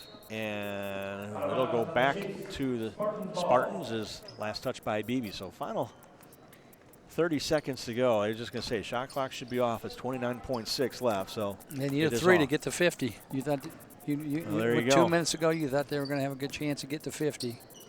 Well, if she banks it from there again. Right. Bracy will drive, and she'll draw a contact and foul on Beebe. And again, it's over the limit, so that'll send Bracy to the line. Number 21, Katie Beebe, her second personal. Second foul on Beebe. She's going, what am I supposed to do? She's using her left arm to clear me out as she's driving. What do you? In that case, you tell your players fall down. Yep. Oh, well, the players right now are saying the ball don't lie either because Bracy missed that first one. She does get the second one. Gives her 14 for the game and 48 for the Spartans, and that'll probably be it. Jim Williams says just run it out. Don't even shoot it. And that is going to do it here for us from Erickson Hall. The Chiefs put 12 points on the board in that fourth quarter. They're outscored 24-12, doubled up in that fourth quarter. Didn't finish strong necessarily, but they still get an easy win here, 64-48 over the Spartans of Elgin Community College. Waubonsee improving to 2-3 in conference play, 10-11 overall. Elgin, meanwhile, they dropped to 0-5 in conference play and 3-17 overall. And the final numbers here, Coach, they salvaged it a little bit, 14 of 53 from the field in the end, shooting 26% total for the game. 15 turnovers for Elgin, 16 for Waubonsee, so they did have more turnovers than the Spartans did. But rebounding, Waubonsee owned the boards 47-34. Well, the rebounding and then the shooting percentage. I think that the one thing that Coach Williams probably wants to address is how we finish that fourth quarter. You want to play 4 quarters. We'll have J. Dub sit in here for a second, Coach. And okay, we'll have Carla Wiedinghoff. Carla, that's news to her.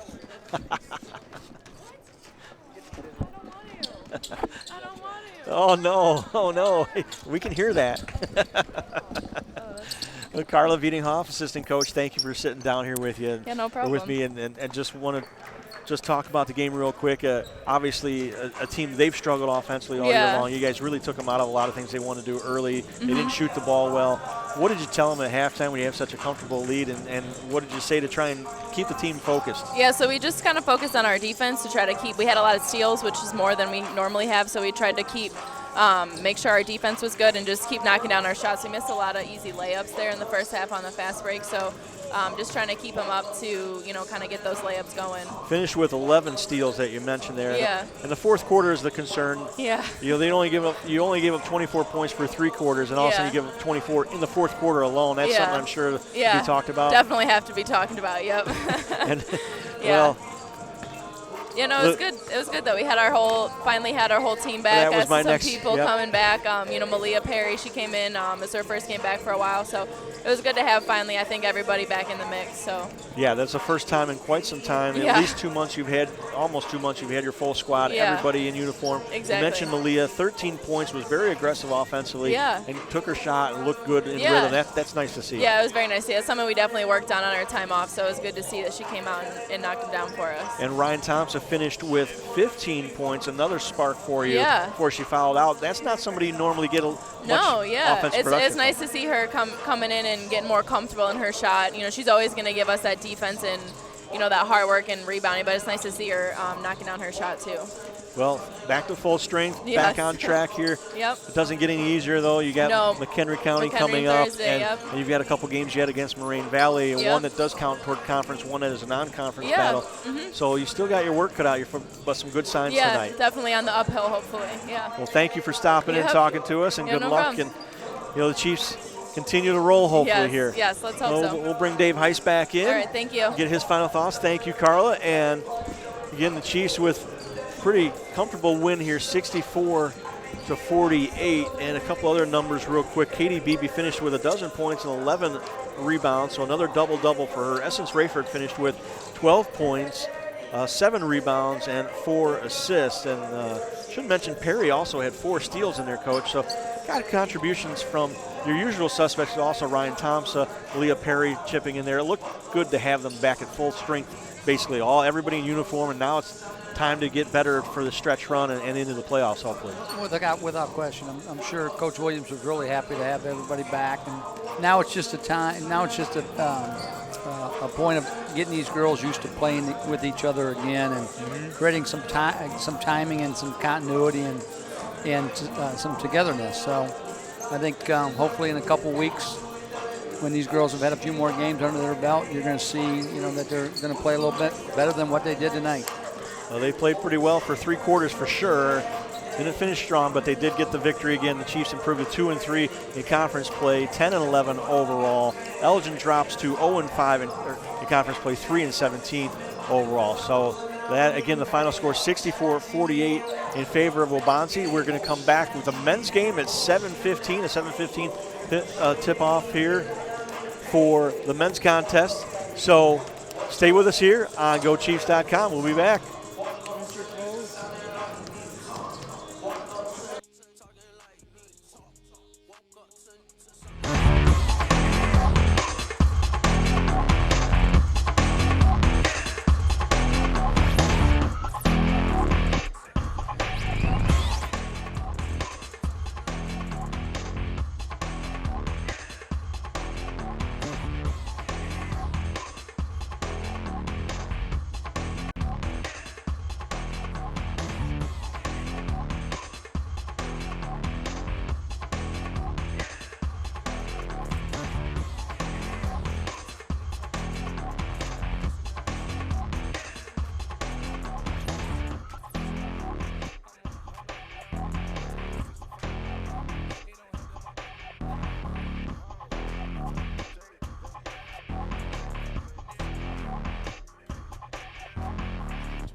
Back here at Erickson Hall on the campus of Waubonsee Community College. It's Chiefs basketball as Waubonsee's men now host the Elgin Community College Spartans in an Illinois Skyway Collegiate Conference matchup. The Chiefs come into tonight's action 4-2 in conference play, tied for second place, 14-8 overall. Elgin comes in just 2-4 in conference play, but they are 16-6 overall after a really good start to the season for them. Hello again, everybody. Steve Moga here. I'll be joined shortly by Dave Heiss, the Hall of Fame coach, former Waubonsee head coach for 34 seasons.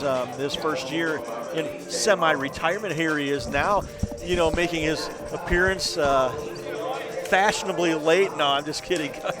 Coach, sitting in here as we get ready to go, the Chiefs and the Spartans, and this should be a pretty good one. Yes, it should be. Both teams like to get up and down. Both teams like to shoot the three-pointer. Elgin, they'll play some zone. He likes to play a little 1-2-2, 3-2 zone, and I'm sure he'll sprinkle that in. They started off, and they beat South Suburban there, and then they've kind of struggled since then. Hey, I can still yell from here, right? I'm not sure if the officials are happy to see you sitting here more so. They stopped in their tracks, didn't they? All right, well, we're going to go to our public addresser announcer, Sean Neitzel, here for our Matchup national between anthem. the Spartans from Elgin Community College and your Waubonsee Chiefs. Ladies and gentlemen, before we get underway this evening, I'd like to ask everyone to please rise. Gentlemen, kindly remove your caps as we honor America this evening with the playing of our national anthem. Oh, say, can you see by the dawn's early light what so proudly we hailed at the twilight's last gleaming, whose broad stripes and bright stars through the perilous fight o'er the ramparts we watched were so gallantly streaming, and the rocket's red glare, the bombs bursting in air, gave proof through the night that our flag was still there. Oh, say does that star-spangled banner yet wave o'er the land of the free and the home of the brave?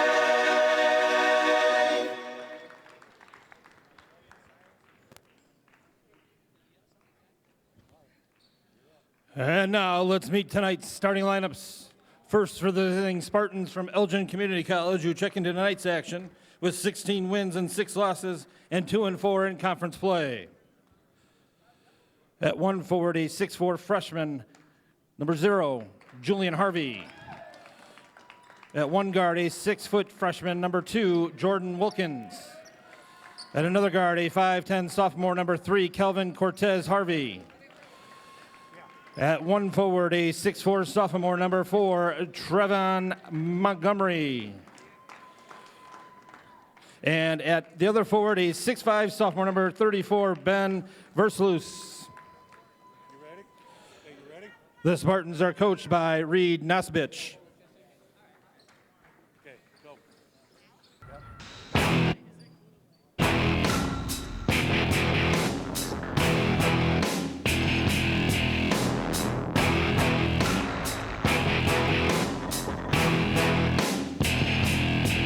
And now, let's meet the starting lineup for your Waubonsee Chiefs, who check in tonight's action with 14 wins, 8 losses, 4-2 in conference play. At 1 guard, a 6'5" freshman from Salone, Ohio, number 12, Asa Williams. At another guard, a 6-foot freshman From North Aurora, Illinois, number 24, DJ Elgin. At 1 forward, a 6'2" freshman. From Aurora West, number 20, Caleb Seiler.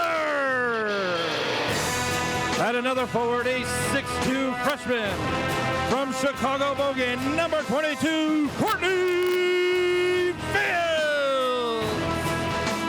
And at the other guard, a 6'4" sophomore from Brookfield, Illinois, number 23, Simeon Strauss. Your Chiefs are coached by Lance Robinson and assisted by Justin Galusha and Chris Bodie, team manager Karina Morales.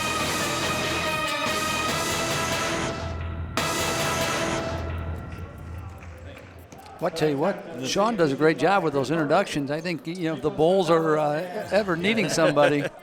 You're not kidding. He could have another career. Yes. As if he doesn't already wear a bajillion hats in his work career. But Sean Knight's a long-time baseball coach at Aurora University, and he's done a lot of public address announcing at Oswego High School, Oswego East for years, and over at Aurora U, and now we're employing him here a little bit as well. Well, he was a Waubonsie grad. Yep, and he is baseball player here. Was a good pitcher. Yep, and was recently inducted into our Hall of Fame here as well. So the Chiefs ready to go here. They're very balanced scoring for Waubonsie as they will control the tip. Waubonsie with 6 different players in double figures on the year, or 5 different guys that are average double figures and other ones that are close to it.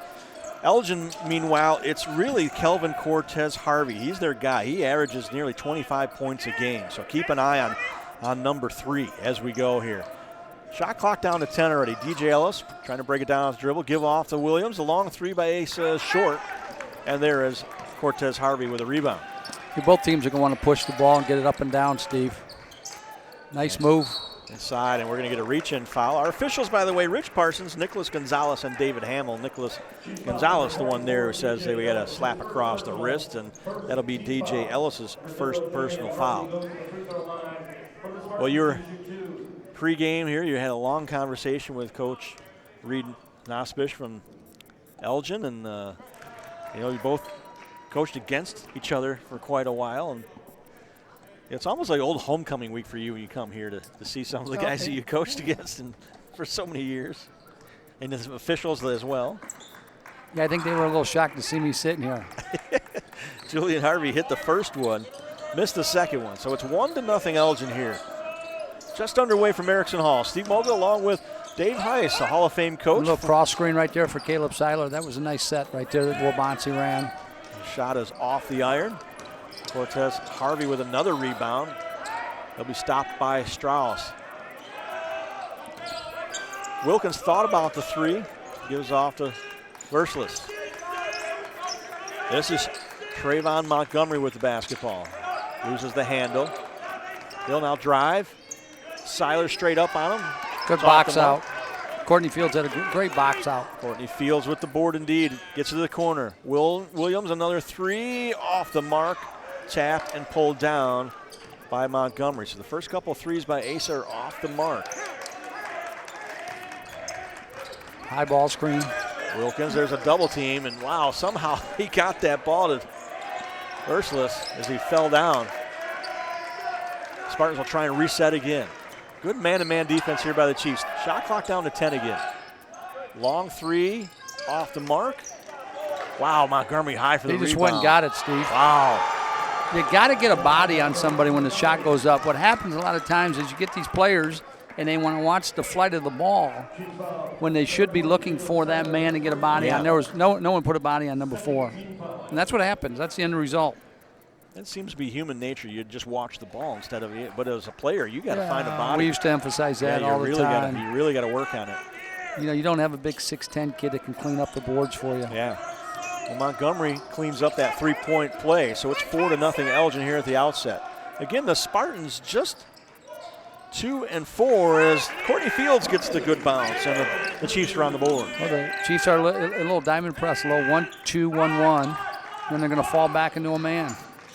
The drive and the bucket by Julian Harvey, 6-2. So in your conversation with Coach before the game, I mean, they're just 2-4 in conference, but they're 16-6 overall. Well, did you guys talk about that? No, I mean, you look at his schedule. He didn't play a lot of strong teams early, and his big signature win in non-conference play was the South Suburban game. South Suburban sat their leading scorer the last 6.5 minutes of that game. Well, right now, the Spartans. Go ahead. So Wabansie has got Asa on the Cortez Harvey kid, and basically what they've done is they've given him the instructions to basically just face guard and not let him touch the ball. So in essence, what you're doing is you're playing 4-on-4 out there on the offensive end. Offensive foul, by the way, on Julian Harvey there in that play. So Chiefs will wave the basket off. Chiefs will get it back. Trailing just 6-4 here. Just underway here from Erickson Hall. Thank you for joining us here on GoChiefs.com and also Wabansie.edu live sports as Simeon Strauss with a long three from the top of the key suddenly gives the home team a 1-point advantage. Chiefs again with the pressure. Cortez Harvey gets it across, and they'll settle into their half-court offense. Here's Julian Harvey. Harvey on the drive again. He tried to muscle it up, no call. DJ Ellis comes away with it. Across, Strauss drives, somehow got a hook. Wow, how did he get that up at the rim? How did he get that up there? He got it stuck on his hip. Somehow got it in there. Great body control. 9-6 Chiefs here in the early lead. So what they're doing is he's mixing it up on him. So that time he wanted to trap that when the ball handler came across the 10-second line there, Steve. Chiefs throwing some different looks at him defensively here in the first 4 minutes of the game. Again, the shot clock down to 10. The drive, the kick out, and now a three from the corner is good. You're going to see both teams. By Jordan They love Wilkins. that three-point shot. Yeah, they like to drive and kick out for the threes. So we're knotted at 9. Great pass. Nice. Oh, rejection in there by Montgomery. Up ahead, Montgomery going to get rewarded. Yep, he's going to pull up. The shot is rimming no, and Fields with the rebound. Fields wouldn't have got that block down there, Steve, but he didn't use his left hand on the left side. And now Montgomery with another block on Strauss up ahead. Cortez Harvey on the breakaway, and he's got the easy lay-in. See, someone's got to get back. Someone has back responsibility, and usually, generally, that's your point guard. First bucket of the game for Kelvin Cortez Harvey, the 5'10 sophomore from Elgin St. Edwards. Their leading scorer at nearly 25 points a game. He's got to be ready to shoot that one. Good fake by Ellis, and he hits it. DJ Ellis, coach, one of the leading assist men in the country right now. 4th in the country in assists per game at just over 8. He sees the floor really well most of the time. Yeah, not only that, he's got a very high basketball IQ. And you know what, he's a great ball handler. He knows how to change up his speeds. Aaron Coleman comes into the game for the first time, a young man that you know very well as having coached him in golf and in basketball last year. 6'8 sophomore from Oswego East. The drive by Harvey, and they're gonna call the foul. I believe it's going to be on Coleman. Yep, it's on Coleman. Aaron, his first. He's just a little too quick for him. He's going to have trouble with him, man. Coaches might have to look at, switching that matchup up. And that's what this game is about matchups. You know, as a coach, you look at who's guarding who, how are we going to attack that. My question to you, by the way, Coach, is what do you do as far as making golf clubs for a guy that tall? He's got the extra length, so he's got two extra inches on his shaft because he's so tall. Boy, I mean, it's hard enough to hit a golf ball, but when it's that far away from you. Well, you know, most of the golfers that are on the professional tour are only like 5'9", 5'10". He did a nice job catching that ball, facing up, looking at the defender. Fields with the bucket. Knotted back up at 13. Keaton Gregory with the ball. Now a three, and there's just a. Well, I don't know about that call. He tried to kick out. I'm not sure. Yeah, that's a flop. I don't agree. So for our viewers out there, what happened was that shooter, by kicking his feet out, initiated that contact. That is also, by the way, a new rule this year. You betcha. We've seen it called offensively and defensively, the flop call, a warning a couple times. The second one is results in free throw for the opponent. As Cortez Harvey hits the first one. He's got 3 of them coming, so. I'm surprised Lance, it's a second. didn't comment on that. As Asa Williams is whistled for the foul, Cam Irvin will come in for him. Cam Irvin, another one of Waubonsie's 3-point shooters. So one thing that has stood out here in the season so far, Coach, is Coach Robinson, he'll go about 10 guys deep, and about 9 of them can legitimately shoot from 3-point range. They're all able to score. There's one of them right there. Including Coleman Aaron. There's a shot off the back of the iron. Oh, quickly up ahead. Versalis on the break. He missed it. He was looking to go get the contact instead of just going up and finishing at the rim. Coleman with the rebound up ahead here. This is Seiler. Fields in the corner. Trying to reset things. Ellis, high screen there from Coleman Aaron. The drive to kick off. Baseline jumper by Fields is good. Courtney's got a nice touch. Courtney Fields has got 6 points as well as a nice touch. And that was all created by the penetration. 16-15. Elgin by a point. Here in our first half of action from Erickson Hall. Rimming, no. The tap, no. Fight for it. Seiler's got it up ahead. This is Irvin. Going up. Turn and shoot it. And he's got it. That's what Cam Irvin does right there. Boy, yeah. He is as streaky a shooter as anybody I think I've ever seen. He is one of those guys who, when he's hot, he's just unconscious out there. He hit four threes in a row at the College of Lake County, Coach, and they were all like that. It was just catch and just turn and fire before the defense could even react. That foul is going to be whistled on Cam Irvin, by the way. His first personal 15 foul against the Chiefs. So 5 on Waubonsie, just 1 on Elgin so far, as Corey Adams Jr. will come back. Fields will take a seat. Darian Porter in for the first time for Elgin as well.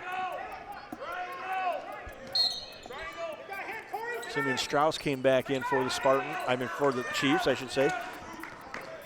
Yeah, the Chiefs and the Spartans battling each other here. 3-point shot on the way, a little short there by Keaton Gregory. Seiler. Got 5 guys around in the perimeter.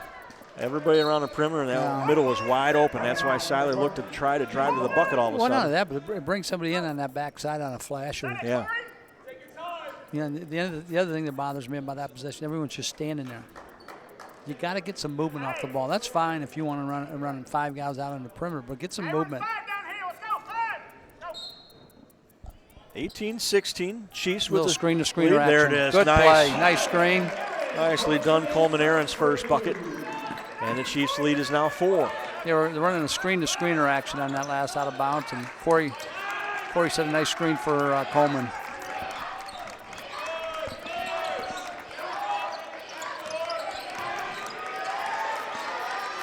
Getting the Chiefs with good defense here. Shot clock down to 10 again. Same thing with Elgin. They've got a lot of standing offensively too, Steve. Shot clock to 3. They're not going to get it off. That's going to be stolen anyway. Got to get some movement. The Chiefs look to push it up.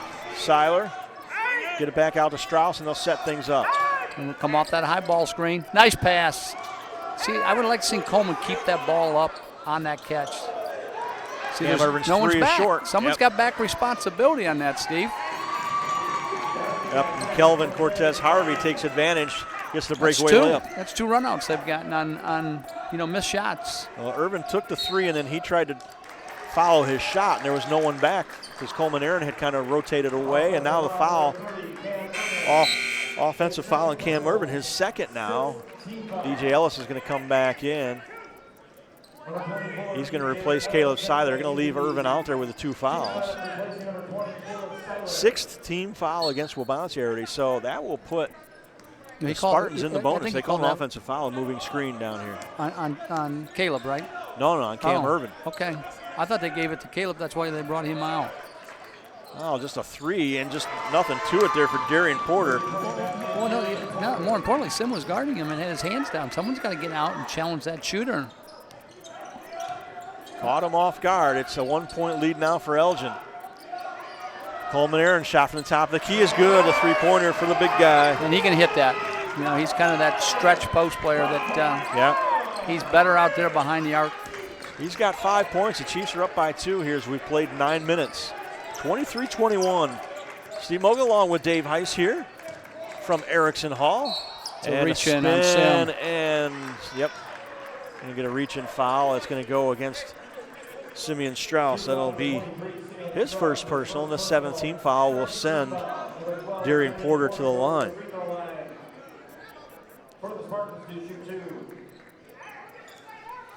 See, that's a matchup that's going to continue to give Waubonsee some fits. Coleman's going to have to get some help. First one off the mark by Porter.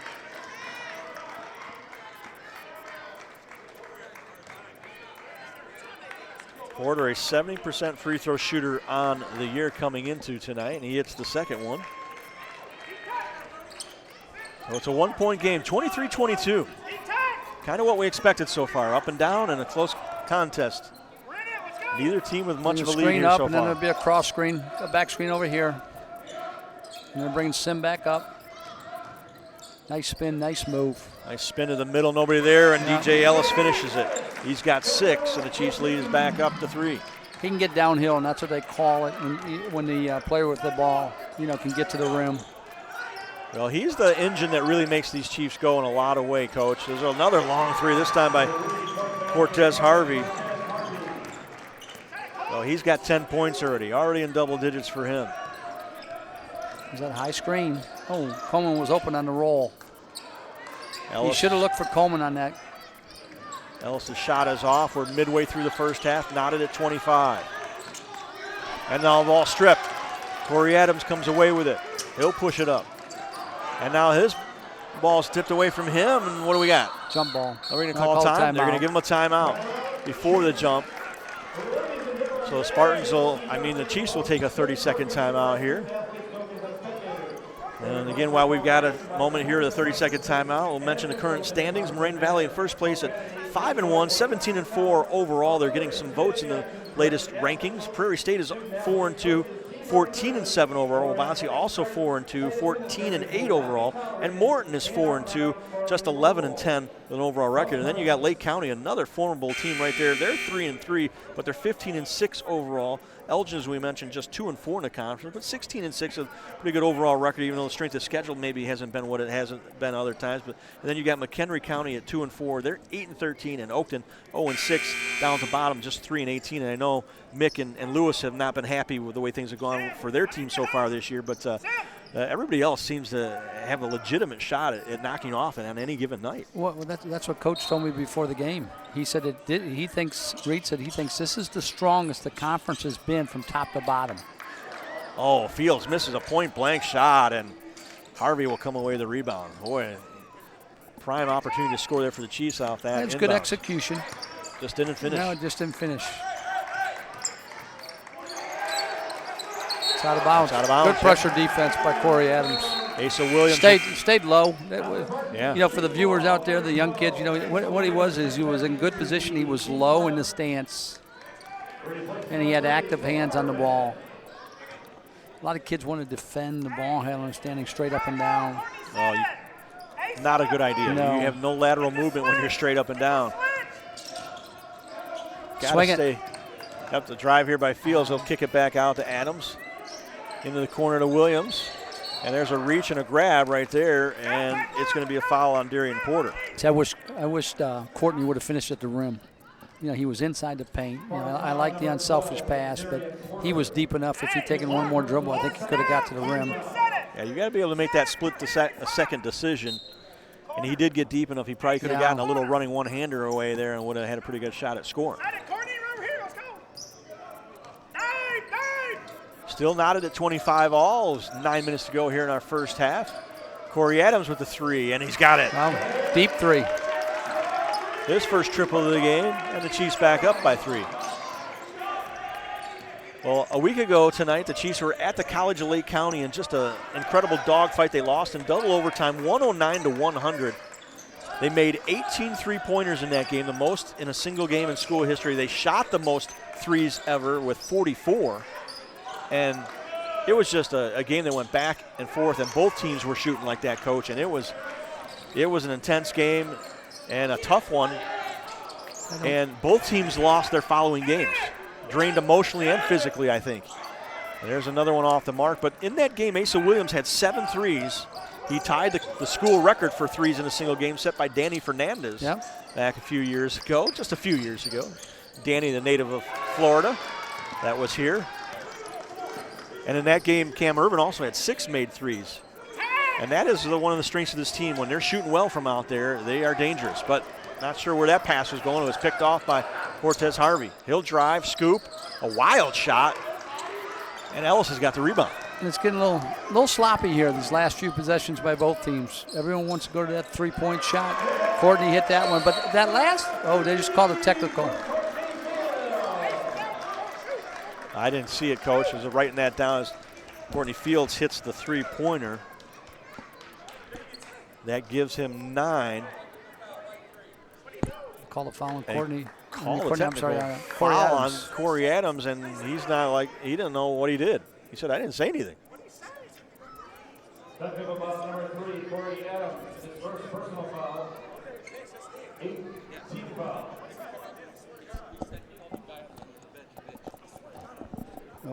Okay. Unsportsmanlike talking to the Elgin bench. Yeah, just apparently said something to their bench. And if you're going to say something, don't say it in front of the official. Well, there you go. First of all, you tell your kids, shut up and play. Keep your mouth shut. But then if you are going to say something, you don't say it in front of the official. This is true. So Cortez Harvey goes to the line, and he misses the first one. He's a 74% free throw shooter on the year. Officials having a lot of discussion with Lance Robinson, Chris Bodie, and Justin Galusha, the coaching trio for the Chiefs. The second one is good, so. Boy, that's a quiet 11 points. Yeah, he's got a quick 11. And they're denying him touches. Yeah. Should mention Elijah Marto into the game for the first time for Elgin. That's someone Chiefs fans are familiar with. Elijah, the sophomore from Lake Park High School, who played here last year for the Chiefs. He's a three-point shooter. You can't let him get his feet set. 5-point lead for Waubonsie. Elgin with the basketball here. Cortez Harvey, he's going to launch it. And he can do that. You got to get up on him. You got to stay up on him. You betcha. Yep, the southpaw buries another 3. He's got I'd almost 14. rotate. Yeah, I'd almost rotate the next closest defender and kind of take the ball out of his hand. Fields with another long 3. That's Courtney a deep Field. Wow, he's feeling it. He's got 12. And the Chiefs lead is 5 as they trade three-pointers. Porter on the drive, and he's got a nice lay-in bucket. He's got to get some weak side help on that. Once that defender is beat on the dribble, whoever that next defender is, they've got to slide over and stop the basketball. That's what we call team defense. Yeah, they didn't good get cut, there. good pass. And the foul good dive. Will send Seiler to the line. Very good pass indeed. Seiler got in good position, drew the contact. That is a first personal foul on Trevon Montgomery, the third team foul against the Spartans. So we've played 13 minutes. They've only committed 3 fouls. The Chiefs, meanwhile, with 8 fouls. Before you know it, Elgin will be in the double bonus. Meanwhile, Seiler misses the first one. So for our viewers out there, what happened? They ran that screen and roll. Caleb set the screen, rolled to the basket. DJ stayed with that play, gave him time to clear the defender, and then found him near the basket. Seiler gets the second free throw. He's got his first point of the game. The Chiefs lead by 4. There you see at the bottom of your screen, 35-31. 6:45 and a running clock to go. There's a good ball, good fake. And he almost got the roll there, and still a battle for the rebound. Harvey's got it. He'll go back up with it and score. Julian Harvey. You can't give good teams that second possession. Well, run it again there. They run screen and roll. Fields this time from the corner is long. Maybe he should have stayed on his hot spot out in the wing more instead of out in that corner, but Elgin here looking to tie. The spin, the kick out, maybe even the lead.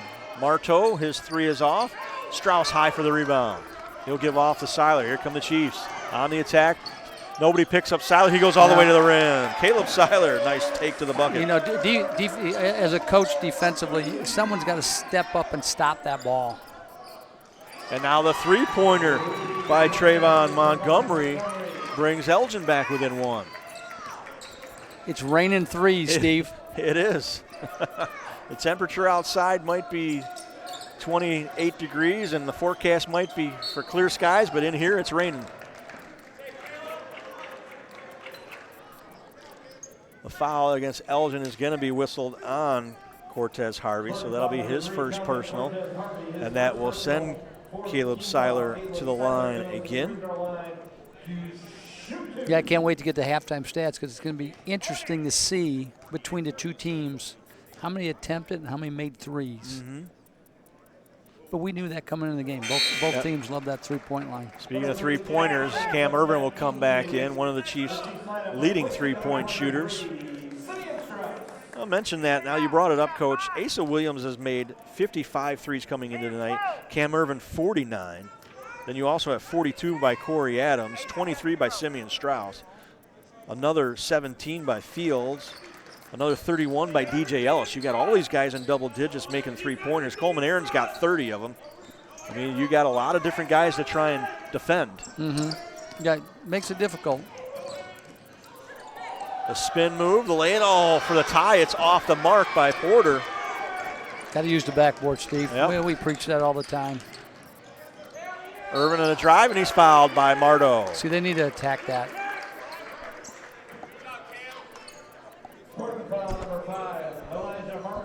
So that will send Cam Irvin to the foul line. Number 30, Cam Irvin goes to the free throw line for the Chiefs to shoot two. Pretty good crowd here again tonight, Coach. And we've got Oswego Future, 5th grade basketball team, going to be playing at halftime here under Coach Justin Vall. As Irvin misses the first one. That line's too close for him. Jordan Wilkins and Ben Verslis come back in. Yeah, you're probably right. Maybe they should move that free throw line back a little farther for him. He could stand back further if he wanted to. Mentioned the Waubonsee Community College's Lions Club here tonight too as well, and very active in the community. There's a good crowd on hand here for Illinois Skyway Collegiate Conference action between the Spartans of Elgin and the Waubonsee Chiefs. The Spartans are the closest opponent we have, basically. They're within a 30-minute drive, straight up Route 47 pretty much. Not straight up 47, but up and over a little bit. Shot clock down to 10. Verslis on the drive. His shot is off the mark short. Asa Williams with the rebound. Boy, he got reaching foul. He's got no He's call got to give there. it up, though. I mean, he had several teammates up ahead of him. And now Courtney's feeling it. Yep, Fields decides to fire away, and he's got it. He's got a nice touch. So the Chiefs now, their biggest lead of the game, 41-36, a 5-point lead, and a 30-second timeout called by Elgin. So we mentioned the conference standings and should mention elsewhere tonight, McHenry is in it. Well, no, that should have been updated. Sorry, Coach. That is incorrect. Well, so I'm not going to mention that. So, never mind. Just never mind.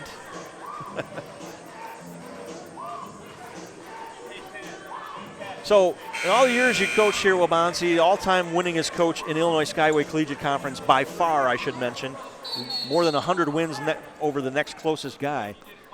Who was your favorite opponent to play against? Who was the opposing coach that you really enjoyed matching up against and was maybe a good friend with? I mean, a lot of different guys over the years, but obviously Tony Amarino at Martin. Oh yeah, was a great coach. Bill Finn at Moraine when they joined our conference. We had some epic battles with Moraine Valley over the years. Oh yeah, that's true. Probably those two guys. Two very good coaches, and Moraine Valley had some titles in there and some region championships. Morton also. That's just a hustle play. Oh. Elijah made that play just on his hustle. Got on the floor, and he just those are the 50-50 balls that we talk about as coaches before a game. We say we've got to win the 50-50 balls. That was a 50-50 ball that was on the floor, anybody's ball. Those are the plays that make the difference in a game. Ellis's drive is short. And the Spartans push it up again. Cortez Harvey, he'll give it the corner, the three-pointer rimming, and then it'll go off the shot clock. It'll be a whistle dead. So with 3:31 to go here in our first half, the Chiefs with a 5-point lead, looking to add to it. Coach Robinson says slow it up a second and then yells out fist. Williams in the corner. Looked at Seiler. He'll drive, kick it back out. Fields thinks, and he will shoot that three right there, and it's short. Coach Robinson just kind of shaking his head there. Not exactly what they were looking for. Cortez Harvey drives, tipped away by Seiler and out of bounds. Coach, was there a particular play that you feel and you look back that when you called it, you felt like that was an automatic bucket every time we called that kind of play where you heard Robinson just call out fist? I don't know about it. Yeah. Was there something that seemed to work more often than other things? Well, it depended on the team that we had. Yeah. You know. Up ahead, Asa Williams. Back to Fields. Thought about it. Skip it to Irvin. His long three from the top of the key is good. Cam Irvin with another triple.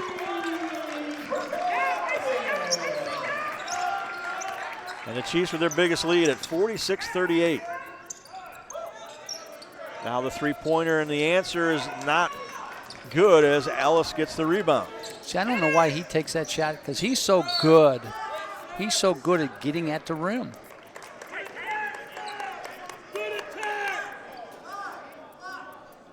That foul will be on Marto.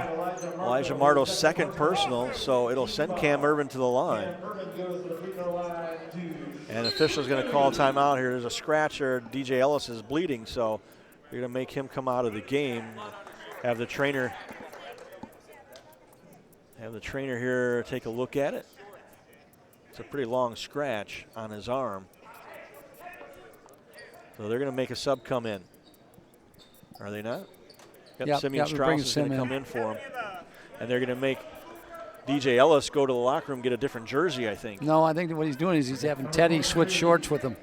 Well, that's what I mean. Yeah. He switches because he's got blood on his shorts. So, meanwhile, Darian Porter and Keaton Gregory come back in for the Spartans. So Trayvon Montgomery will come out. So will Marto. And I think, Coach, you mentioned Montgomery. He has driven to the basket. He's got some good power moves, but he's settled for that three there. I think he may be tired. That's a good time maybe to get him out of the game right here.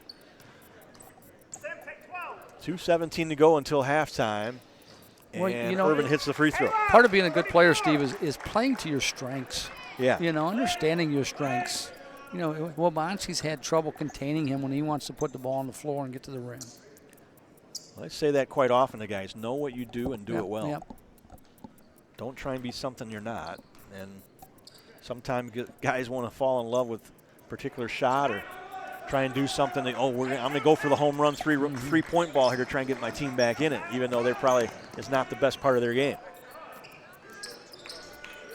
Wilkins in and out. So their last 4 possessions have been three-pointers. Yep. You need a good set. They're at the free throw line whenever they take it to the rim. Well, Monty's at 18 fouls. And now Asa Williams finds the range. He hits his first three, and suddenly the Chiefs have a double-digit lead at 50-38. The drive off the glass. Williams has a rebound, and we're going to go to the floor there for that jump ball. And it'll be 1st and 10 in favor of Elgin here. They'll get the ball back. We do have the Super Bowl coming up here in a few days. How appropriate we had a football play there. Yep.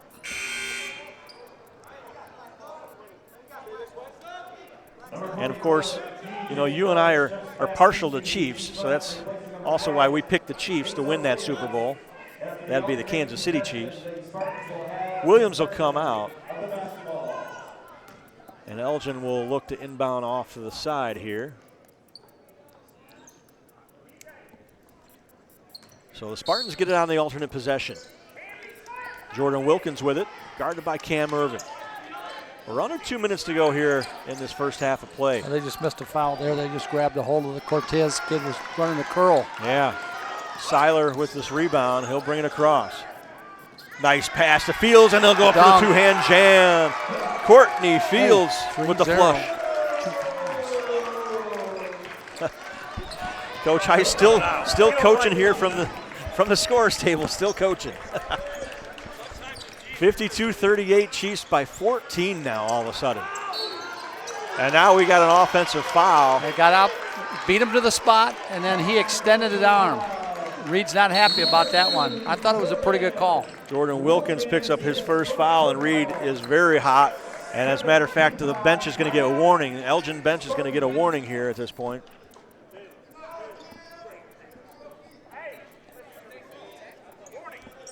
So it'll be Chiefs basketball, 1:07 to go, and this first half has not ended well for the Spartans of Elgin Community College here so far. Well, I think it comes down to shot selection. Yeah, they have. When you're on the road and you feel it, the game's starting to get away from you, and you haven't scored in a while, you need to call a good set where you're going to get a high percentage shot or get something going to the rim.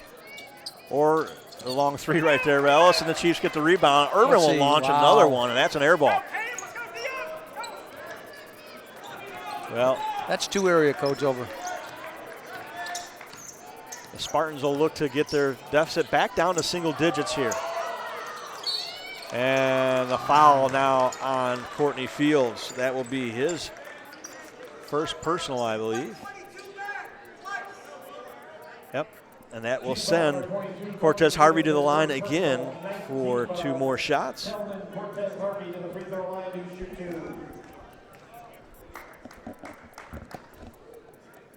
And he hits the first one. He's got 17 already here in the first half.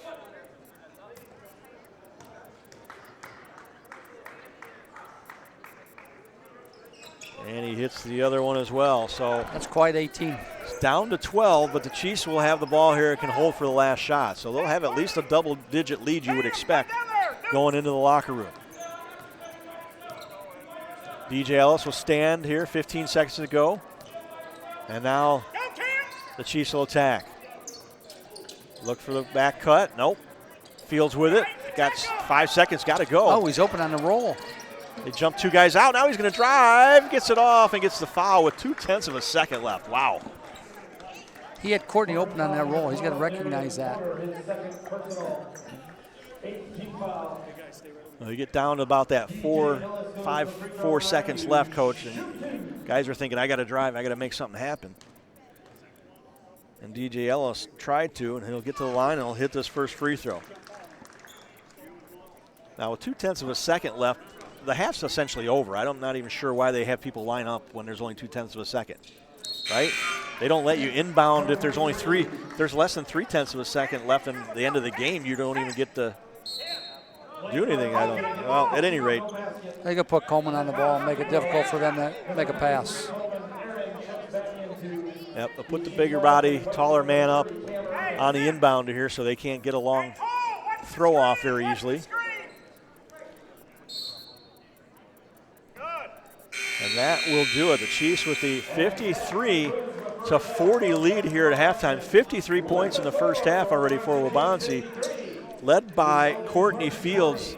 He's been the hot hand. He's got 18 points to lead Waubonsee here in this first half. And, Coach, your thoughts there in a high-paced first half with a lot of three-point shooting and really Courtney Fields with a good touch from all around the court. That's where the difference in the game is right now. Courtney's knocked down several shots. He's hit some mid-range twos. He stepped out. He's hit some threes. We knew that this game was going to be up and down, and both teams love to shoot the three-point line. So you're getting a lot of standing on the perimeter. As we discussed earlier, Waubonsee was slowly starting to climb away, and I questioned the shot selection from some of the Elgin kids. They've been able to get to the rim. You had mentioned earlier that they were already at 18 fouls and they were almost in a double bonus. And I think Elgin quit attacking the rim and started to settle for the three-point shots. I think you're absolutely correct, and they never did get to the 10-shot or automatic two-shot foul even there at the end. and allowed the Chiefs to kind of pull away and build a little bit of a lead. So again, 53-40 here at halftime from Erickson Hall. Taking the court right now, the Oswego Futures 5th grade basketball team led by Justin Vall. And we're going to take a break here on Chiefs basketball. We come back with second half action. So don't go away.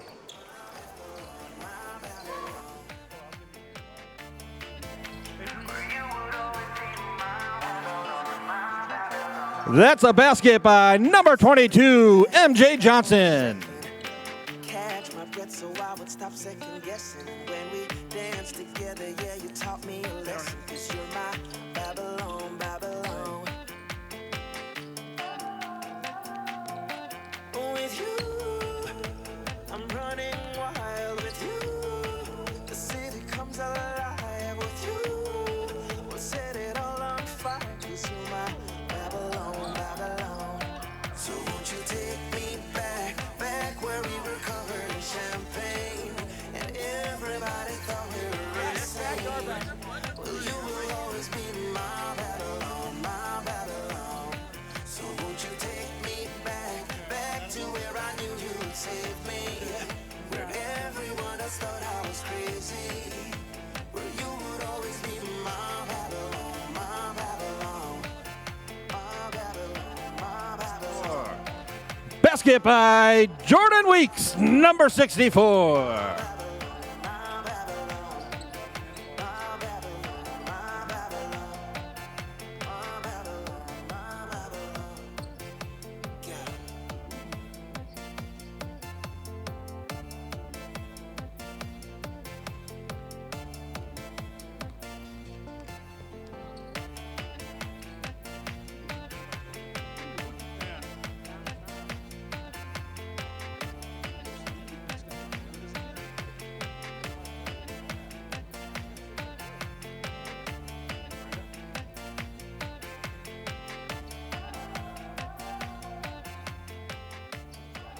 Look at that, number 1 with the basket, Trey Alford.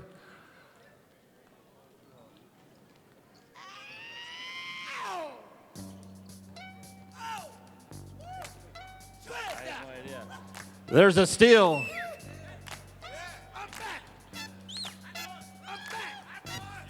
Looked like there may have been contact there, but no call.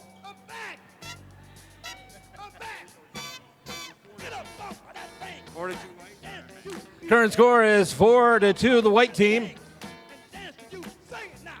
Ooh, nice move underneath. Number 32, Jason Tucker. He must get his hair cut from Sports Clips.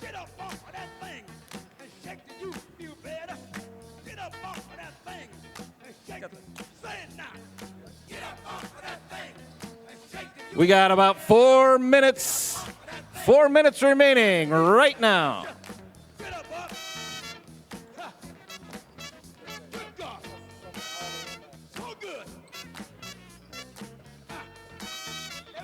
That's a jump ball. Finally, those referee whistles are working, and we have a call. The ball's going down the other way.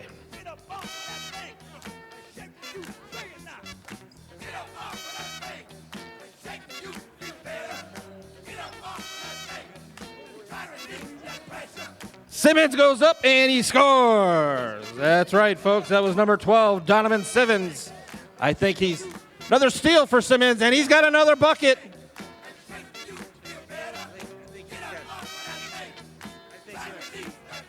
Score right now is 8-6.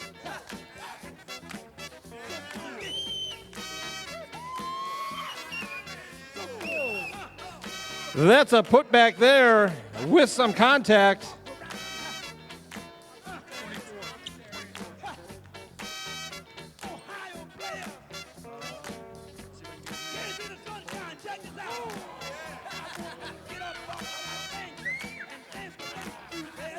That was from downtown, folks. Number 1, Trey Alford.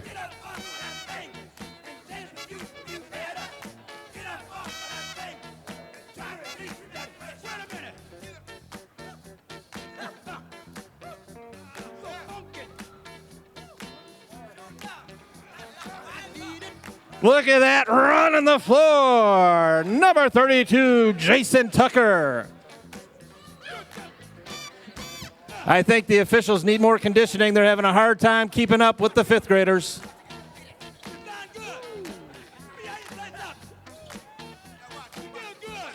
Yeah, there we go. All right, yeah. They finally got in position.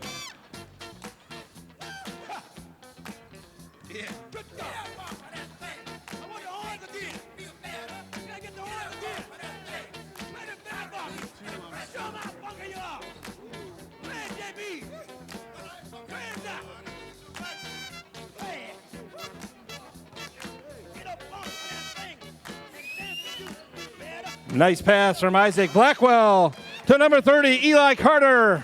The two hooking up for 2 points.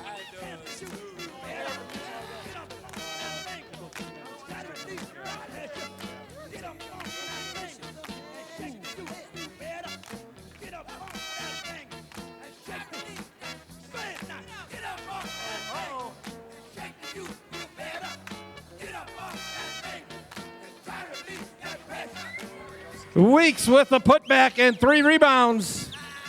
And we've got 2 minutes to go in the ball game.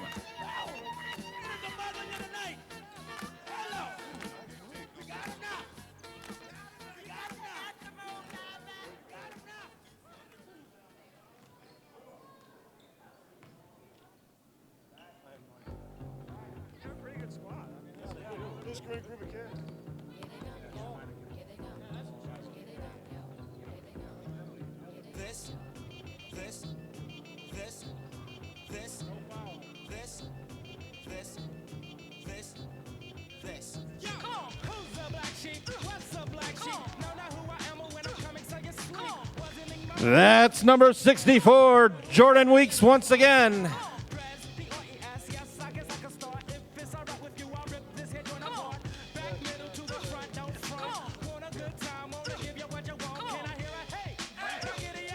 That's a 3 for MJ Johnson.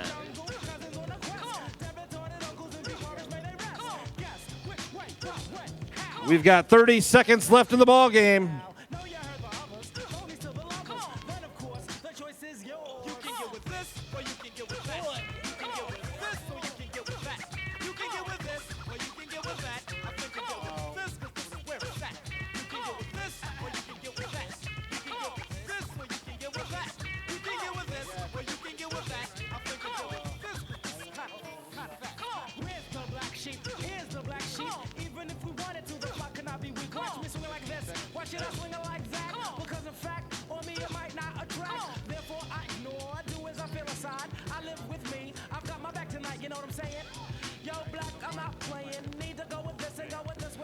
We got 10 seconds left. 6, 5, 4, 3, 2, 1. I'm pretty sure there was contact there, but folks, hey, let's give the Oswego Future a big round of applause. Congratulations once again to all the players and Coach Vall and their 2020 fifth grade tournament championship over at Oswego East this past weekend. One more round of applause for the Oswego Future. And let's hear it for our 2 referees as well. They did a bang-up job.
All right, back here at Erickson Hall.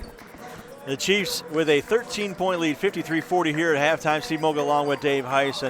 And Coach, some of the numbers there in the first half stats, the shooting percentage really jumps out at you. And the fact that they were 11 of 14 from the line, but it was all early on. They really didn't get to the foul line down the stretch, took some of those along, a lot of three-pointers, and allowed the Chiefs to start to pull away. Well, I thought, when we talked about this during the broadcast first half, is that early on they were attacking the rim. They put, Wabansi in some foul problems. And you had mentioned, I think it was like 6 minutes to go in that first half, that Wabansi already had 18 fouls. Yeah, and they only got to 9. They only got 1. They never got to double bonus. I think, what happened was the last 4.5 minutes, Elgin just kind of settled for three-point shots and quit attacking the rim. Now, we say that most of the time that Coach Reed Nospish has been there at Elgin, that has been their forte. They really have been a three-point shooting program. That's what they have lived and died by. They've had some teams over the years that have been pretty good when they're able to knock those down, and just like anything else, when you're not hitting them, you're in trouble. Well, and they got some good looks. I mean, they're not shooting the ball well. In the first half, they shot 35%, 12 of 34. And just 5 of 16 from three-point range. The Chiefs started off here in the second half with the ball and inside score. Yeah, so they ran a nice little set there where they set a screen. They brought Caleb back around, and Simeon Strauss found him underneath the basket. Seiler has 6 points, so the Chiefs lead is 15. So we had the Oswego future 5th grade basketball team play here at halftime. Under the coach Justin Vall, I know the kids had a good time. It was a fun time watching them run up and down the floor, and some pretty good skills there for 5th graders. And the Chiefs trying to show their skills here as Seiler crashes the board and gets the tip in. That's what happens when you go to the offensive glass and no one puts a body on you. I'd like to see more of Wabansi, doing that. 57-40 now. They only had 2 offensive rebounds that first half. Chiefs slowly starting to pull away here. Sim did a great job staying low. DJ reached in on that one.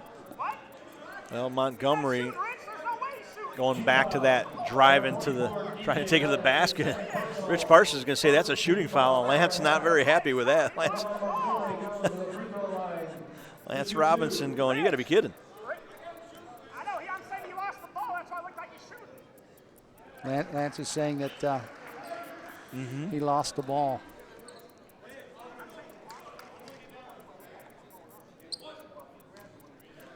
Montgomery hits the first one. Here's the second one on its way, and it's also good. So back to 15-point lead for the Chiefs. And we're going to have a moving screen. That's going to be a foul on Seiler. Caleb Seiler will pick up his second personal. Well, 2 things. See that one a mile away. Well, he has to get his feet set, and then the other thing is sometimes these big guys get caught for those moving screens because the teammate that he's going to screen for isn't waiting for the screen. I see that more often than not. They're not waiting yes. they're not waiting for it. You see that quite often. Spartans on the attack. This is Cortez Harvey, guarded by Fields. Kicks off. Ben Verslis. His shot is off the mark, and that's probably going to be an over the back. Well, I think they call it on number 2, Elgin. Yep, indeed. It's going to be Jordan Wilkins, his second personal over the back foul, as he battled Simeon Strauss for that rebound. So the Chiefs will get it back and look to add to their possession lead. Here. Here you see Coach Robinson. You also see the sign there in the chair behind us, the sign that the kids have made for longtime athletic trainer Phil Jacobs, who passed away January 7th at the age of 48 with a battle with cancer, and kind of left a little bit of a void around here in the office here at Wabansi, and they got his usual spot with his chair behind the bench with the sign that the teams have put together. And see, that's what they did well the first half. Number nice 0 and number 4, for Elgin, and they got away from it. And Julian Harvey goes back to it. He's got 9 points. Cut the deficit to 13 as the Spartans look to try and chip away. Long 3 by Asa Williams is in and out. Wilkins with the board, up ahead. This is Harvey. Yeah, I was going to say, you got to put the ball down. Not if you got a bus transfer, you don't. Well, his eyes got big when he saw a lane to go to the basket, and he just thought he'd start taking off running with it. He took 2 steps before he put it on the floor. Well, earlier this year, Coach, Waubonsie had a 25-point lead at halftime against Madison and ended up losing that game. They've had a couple other 20-point leads at half and have struggled to hang on to the lead. So that was a screen-to-screener action where Sim screened for the postman. They brought him back, and then Caleb screened for Sim, and they brought Sim up for the shot. Good execution in that last set. Yeah, they can execute like that, keep Elgin at bay. They'll continue to hang on to this lead as Wilkins hits the jumper. But they have had other times this year where they've built that lead and gotten away from what they did in the first half. And next thing you know, the opponent's right Nice there. board. Oh, Strauss can't finish. And now Williams tapped it away, but Montgomery retained it. See, Sim needs to get lower. He's up a little too high. Well, what's the other key? When you're playing defense as he goes past Simeon Strauss and gets the lay-in, does Cortez Harvey. He's got 20 now to lead all scores. What's the key defensive? You mentioned earlier getting low, but do you have to be on your toes? Should you also be on your toes? Yeah, I mean, you want to stay low and you want to be able to move the feet, have a good base underneath you. And what are you looking for defensively? Where do you look? You don't look at a guy's head, right? No, you always look at the stomach because you can't go anywhere without the stomach. The midsection, the waist. Yep. Which is why some players like to keep pulling their shirts out and untucking them all the time, so the defender can't tell where your waist is at or where your hips are at. Spinning move is off the mark. Box out. There's number 0 again. Nice block nice block from Simeon. Nice Got him block running the indeed. lane. Strauss, and now he gets tied up, and what do we got? Gonna call a kick? Strauss is looking at the official going, come on, that was a lot of contact there. Well, here's what happened. The defender went straight up. And I think the reason they didn't call a foul is that Simeon created that contact. Now, as a coach, you see the contact and you immediately, hey, where's the foul? Instead, it is Elgin basketball, trailing by 14. Aaron Coleman comes to the scores table to come back in for the Chiefs. That time Strauss got a little bit of the ball up ahead. Fields on the break, and he's going to get another little two-handed flush there, a little soft dunk for Courtney. He's got 20 points. We've played 5 minutes here almost in our second half, and the Chiefs have extended their lead out a little bit, now by 16. And Strauss with another block. Simeon Strauss all of a sudden playing with some intensity, and he's going to come off as Coleman Aaron checks in. He gets a lot of high fives as he comes off the floor. Entire bench with a couple blocks the last 2 trips down for Simeon Strauss. Jordan Wilkins, Verslis, shot is off the mark. He has really struggled here tonight. Yeah, he hadn't hit a basket. He was 0 for 2 in the first half, and I think he's missed his first 2 here in the second half, Steve. Yeah. He comes in averaging about 10 points per game, and he is not yet dented the scoring column here tonight for the Spartans. Turnaround shot is off. Fields, he's got the rebound, and he'll bring it up. Pull-up shot by Fields in traffic. Wow, buries it. Courtney Fields is just feeling it tonight. Absolutely feeling it. He's got 22. Now the three-pointer by Wilkins. Off the mark. Well, DJ Ellis didn't box his guy out, and that time Julian Harvey gets the ball and gets the bucket. Those are the little things, Steve. Yeah, the little things. You got to do those things. Well, 2 guys boxed their guy out okay. It was the third guy who missed his, and he's the one who gets free and gets the rebound. Great pass. Nice That's pass. Running the floor. And there you go. Now Verslis is in the scorebook. Here's where you need to come down and get a good set, get a quality shot. Elgin has scored the last 4 points. Chiefs still with a 14-point lead, however. But you're right. You need to just keep them at arm's length here. Keep trading baskets. You'll maintain that lead and then some. DJ Ellis, good fake. Nice move. And he drops it in. DJ Ellis. The only thing I would like to see with that move is finish with his left hand. Finish with left. Yep, that's right. The only thing. Nice. And that whole move was created with a ball fake. DJ Ellis with 9 points now as Asa Williams will be whistled for that foul. Cam Irvin and Simeon Strauss will come back in for the Spartans. Darian Porter comes back in. I should say for the Spartans. I said Spartans, didn't I? Chiefs, yes. Spartans. You keep going back and forth here. For the Chiefs, that's Irvin and Strauss back in. Porter in for the Spartans. I'm surprised I haven't mixed that up more tonight, considering I go back and forth between the Waubonsee Chiefs and the Aurora Spartans. And we got Elgin Spartans here tonight. As a matter of fact, we've got a few Aurora Spartans in attendance, former players of Lance Robinson. Well, I see the current assistant coaches over there in the first row. Yep. Lance Robinson was the head coach at Aurora the last 3 years, an assistant coach for 6 years before that, and played there for 4 years. You mentioned one of his former assistant coach, Tyler Jones, who was at Triton for a year when they won a national championship. He's sitting over there as Aaron Coleman hits the big three. He's got a couple three-pointers. He's got 8 points, and the Chiefs have built their lead to 19. Slowly but surely, Waubonsee has pulled away here.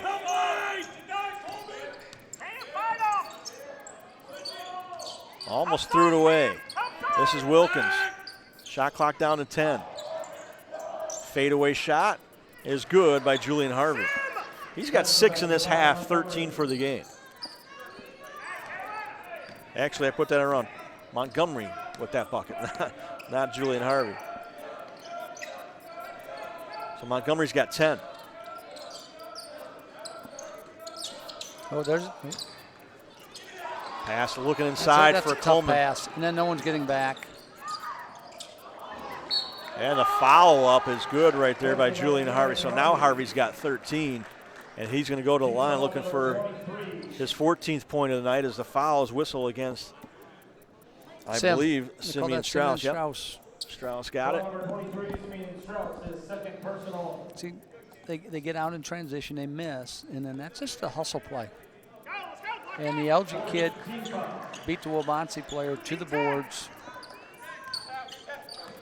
Those are some of the little things that really frustrate a coach. Mm-hmm. Well, I know when you started, you didn't have any gray hairs. When you started coaching, and over the years, you get those.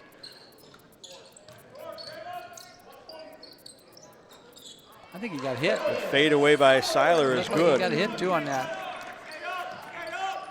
Chiefs again by 16. Well, over the years, Coach, was there a particular moment that you can think of where, maybe the toughest loss you guys ever had as a head coach, the one that really, beyond giving you gray hairs, that you lost some sleep over, or you just were so frustrated the next day or that night? Or when you do it 34 years, there's a lot of those games. Yeah, I'm sure. I think the one that really stands out is was a regional championship game when I had Travis Williams and Adam Plank and Mike Thompson and Randall Burkholder. That was their sophomore year. We were leading the whole game in the regional championship game against Moraine. And then 3 minutes to go, all of a sudden, we played great defense. They just throw up a prayer as the shot clock was getting ready to go off. Guy banks it in. We come down. We miss a wide open shot. They come down once again, play great defense. They hit a tough shot, and we ended up losing by 2. We had the ball, and we were up 2 with 2 free throws and missed them both late in the game. Those are the ones that you never forget. Simeon Strauss' pull-up jumper is off the mark and pulled down by Cortez Harvey. It's funny, you always remember those more, I think, in some ways than even some of the wins, some of the victories. Those tough losses are the ones that are hard to swallow. I can tell you there's more than one curveball that I want back. Oh, yeah. that I remember. Well, it was funny talking to Lance on years. Wednesday after they played Lake County. I mean, they were up 5 with the ball with under a minute to go, and poor guy, you didn't get to sleep, he said, until like 3:34 and 4 o'clock in the morning, reliving that game. And I told him that I slept very well that night. Yeah, that was a tough one. A 7-point lead with a minute to go, and the Chiefs ended up losing in double overtime. Yeah, those are the ones that are. Had chances to win in regulation, had chances to win in the first overtime, and then Lake County was able to pull away in the second overtime. Speaking of pulling away, Cam Irvin on the drive kicks it out to DJ Ellis. His shot's way off the mark. That's not his strength. Up ahead here He should have gave that up. Good strong move by Julian Harvey. He's got 9 in this half. See, now we're back to 12. I think that's a good Sorry, time. 11. He's got 11 in this half, and that's 18 for the game for him as the Chiefs will call a timeout. I think that's a great timeout by Lance. He needs to regroup. As Elgin cuts the deficit back down to 12 here. Still a lot of time, 10-18 to go. A ton of time left in this basketball game. And while we got an opportunity to talk about some of the rankings here that just came out here yesterday, Milwaukee Area Technical College is 21-1 now, Coach. Their only loss right here in Erickson Hall, a 93-90 victory by the Chiefs. And they are ranked 2nd in the country right now. South Suburban has moved all the way up to 4th. They're 21-3. That's a team the Chiefs played early in the year, just like you always played them early in the year. And Moraine Valley has moved on to the top 20. They're number 20 now, 17-4 overall is what the mark here says, even though I had 16-4 when I looked on their website today. But still, you got 3 teams in our region in the top 20. Well, and Wabansie beat Moraine the first time they played them. Exactly. That's one of Moraine's 4 losses is the Chiefs. And the South Suburban game was very close and went down to the wire at South Suburban. So, you know, they have done well against those 3 teams. Meanwhile, Elgin, which went to Division III just a few years ago, they are receiving votes in the top 20 in the a couple of weeks ago, I think they were like poll. number 8 in the Division they were III right poll. up there, yeah. Speaking of South Suburban, we got to give a shout out to our guy, John Pagani. Got his 400th win last week against Olive Harvey. Awesome. Congratulations, Coach Pagani. And he is such an He's an entertainer. He's an entertainer. He's actually very, very intense in the game, but he's very fun to be around. As Cortez Harvey now jumps the passing lane, gets the steal. Not exactly how the Chiefs drew it up during the timeout. So Elgin's getting an easy bucket. 2 things happened there. One, that was a soft pass thrown to DJ by Courtney. That was the first mistake. Second mistake was, and this is for all our viewers out to the young players, DJ didn't step to the ball. Had he stepped to the ball, the defender would have had to gone through and it would have been a foul on the Elgin player. You run into him, exactly. Fields, that one's off the mark, and now big Elgin. Possession here. And there's a big steal. Elgin down by just 10, looking to get it the single digits for the first time in a while. Instead, it turns into back to a 13-point deficit. Simeon Strauss with his 3rd triple of the game. I thought he traveled. He caught it and he hopped. He did do a lot of hop. players. A lot of players do that today, and the officials kind of give that to him. Well, officials give him that Euro step too. Well, which to me is a travel on them some. Elijah Marto, his 3 rims out. Fields will come away with it. No box out. Fields on the drive, partially blocked by Marto, and now Strauss goes to the rim and another whistle. That will be against Darian Porter. That'll be his 3rd foul. So here we go again, Steve. So Wabansie is sitting at 16 fouls. So if Elgin, would attack the rim and put pressure on Wabansie, now they're able to shoot some free throws. The clock stops during free throws and allows you an opportunity to get back in the ball game without any time coming off the clock whenever you can get to the free throw line. When you're behind, you want to really extend the game as much as you can. Isn't that the way? It's just simple. Well, I'm thinking more, in terms of Elgin, though. That's what I'm saying. As far as Elgin, when you're behind, you're trying to extend the game. Yes, exactly. Stop the clock and extend the game and get those opportunities to score without time running off the clock. Instead, Wabansie's the one that does that, and now it's back to a 15-point lead. They had it down to 10, and they had a chance to get it to single digits, and instead they're looking back up at a 15-point hill here. A little bit more hill to climb.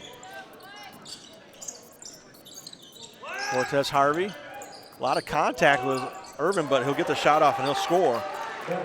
He's a good ball player. He knows how to get into the body of the defender. He averages about 25 a game, almost 25 a game, and he's got 22 right now.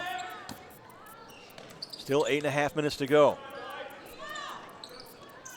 Irvin, he'll answer with a long 3. Cam Irvin, his 3rd triple of the game. He's got 11. And the Chiefs are back up by 16. And Elgin's head coach, Reed Nospish, not happy with the official again about something. No, and I think it has something to do with Cam Irvin because he was pointing at him. Chiefs got the rebound up ahead. Irvin, he's going to catch and shoot again. And nothing but net as he gets knocked in the bleachers. And that's again, Coach, when he's on fire, it's like a video game. He's way out there just launching threes and nothing but net. Suddenly, Waubonsie's lead is back to 19. He walked. A drive by Julian Harvey, and he's got the lay-in is good. So they got to get that next defender. Has got to be that help defender. Has got to come over and help on the drives. Oh, that's a foul. And Asa Williams scores at the other end, gets undercut. Yeah. He didn't mean to, but he just kind of caught him when he was up in the air. I don't think it was a dirty play. No, Trevon Montgomery picks up the second foul on that. And now Waubonsie is going to get a bench warning. They weren't too happy about Asa Williams getting undercut. And the official said, hey, enough chirping from the guys who aren't even in the game. That's officials trying to take control of that. Asa Williams will have at least a free throw when we come back because they're going to take a timeout here.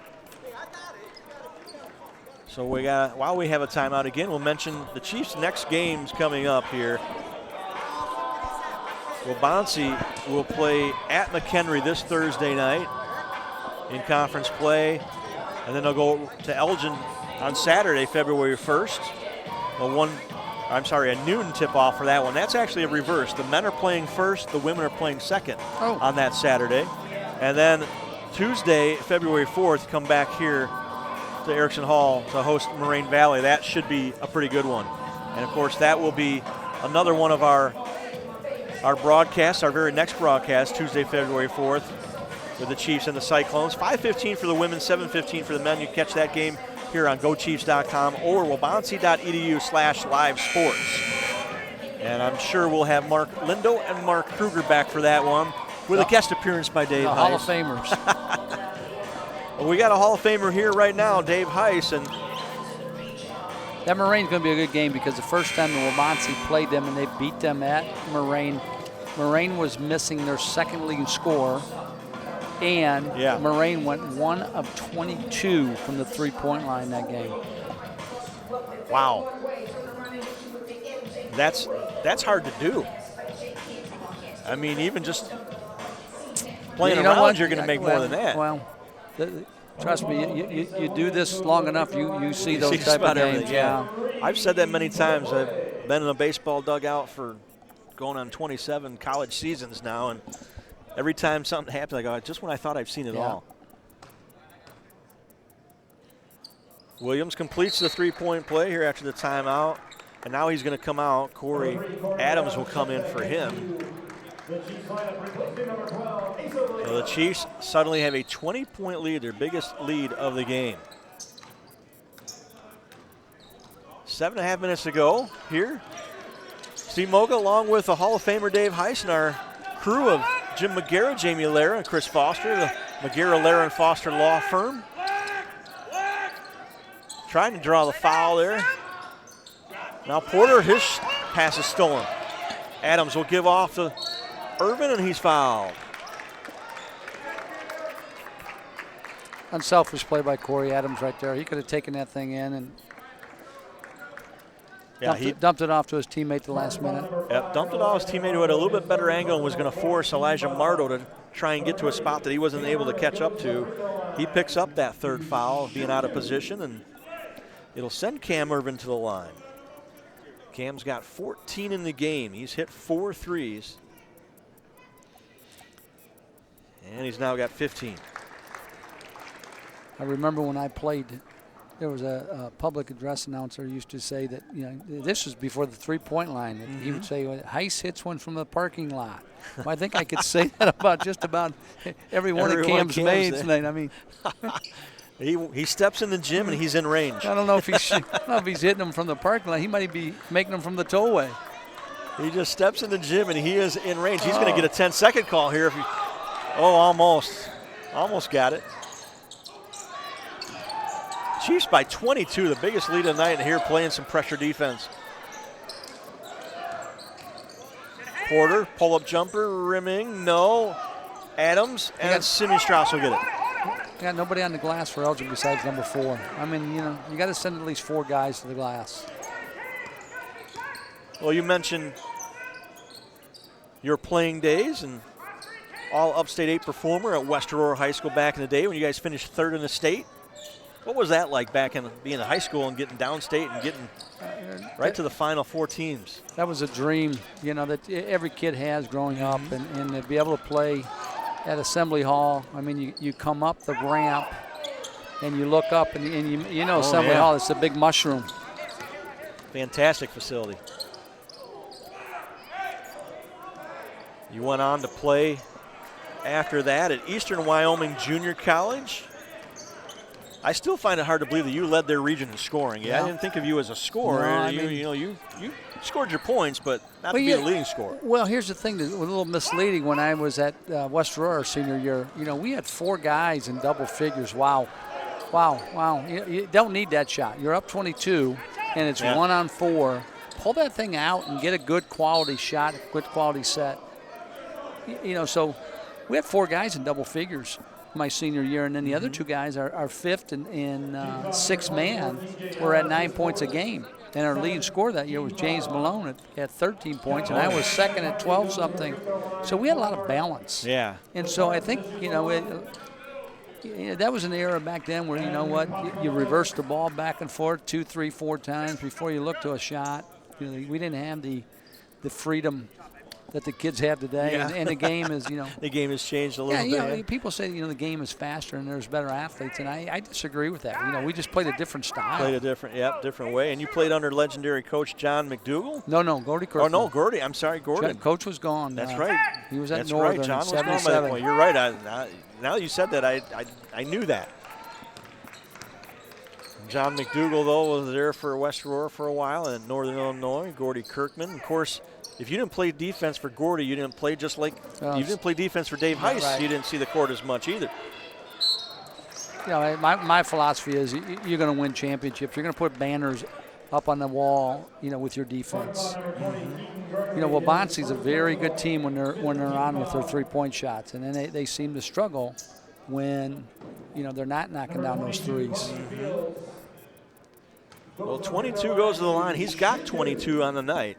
Looking for point 23. Chiefs up by 22, as a matter of fact. He's had a quiet second half. He's had the 2 buckets. And he scored those right at the start. Yeah. He was the first 2 buckets of the second half. But here's right another there, thing, anyway. when we talk about Waubonsie, Waubonsie's got great balance. Their leading scorer on the season is Asa Williams, and I think, what's he got tonight so far? Has he got like 5, 6 points? He's got 6. Okay. I got him for 6 right as of now as Fields hits that second one.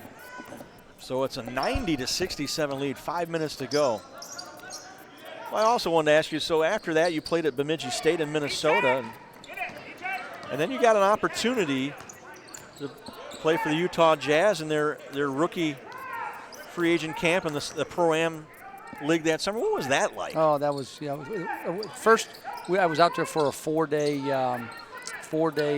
for free agents and draftees out there, and then they made a cut after that, and then I stuck around then for another 2 weeks and played in the summer league out there. You ever wonder about that, if you would have made that last cut, and how different would have life been if you would have played pro ball for at least a little while? You never would have. You got right into coaching right after that. Right. I had the opportunity. I had some teams that were interested in me going over and playing over in Europe. I had just gotten married that summer, and the wife at that time, I don't think it was at the top of her list to go to a different country. Yeah. Cam Davis, by the way, comes in. The freshman from Somonauk is into the lineup. And Williams gets knocked down, and that foul is going to be whistled on who exactly? I think they got number 20. Yep, it's going to be Keaton Gregory. David Hill, by the way, is also in for Elgin, number 14. Reggie Cole, number 11, is on the floor as well for the Spartans. Bonsi with a big lead here as That's Seiler a good goes slip. to the rim. So Yep. they set a back screen for Asa, and then Caleb turned and set a screen and then slipped it and was wide open. That is 10 points here in the second half for Caleb Seiler. He's got 14. The Chiefs are up by 28. Completely taking control of this game. Long 3 by Mardo, rimming, no.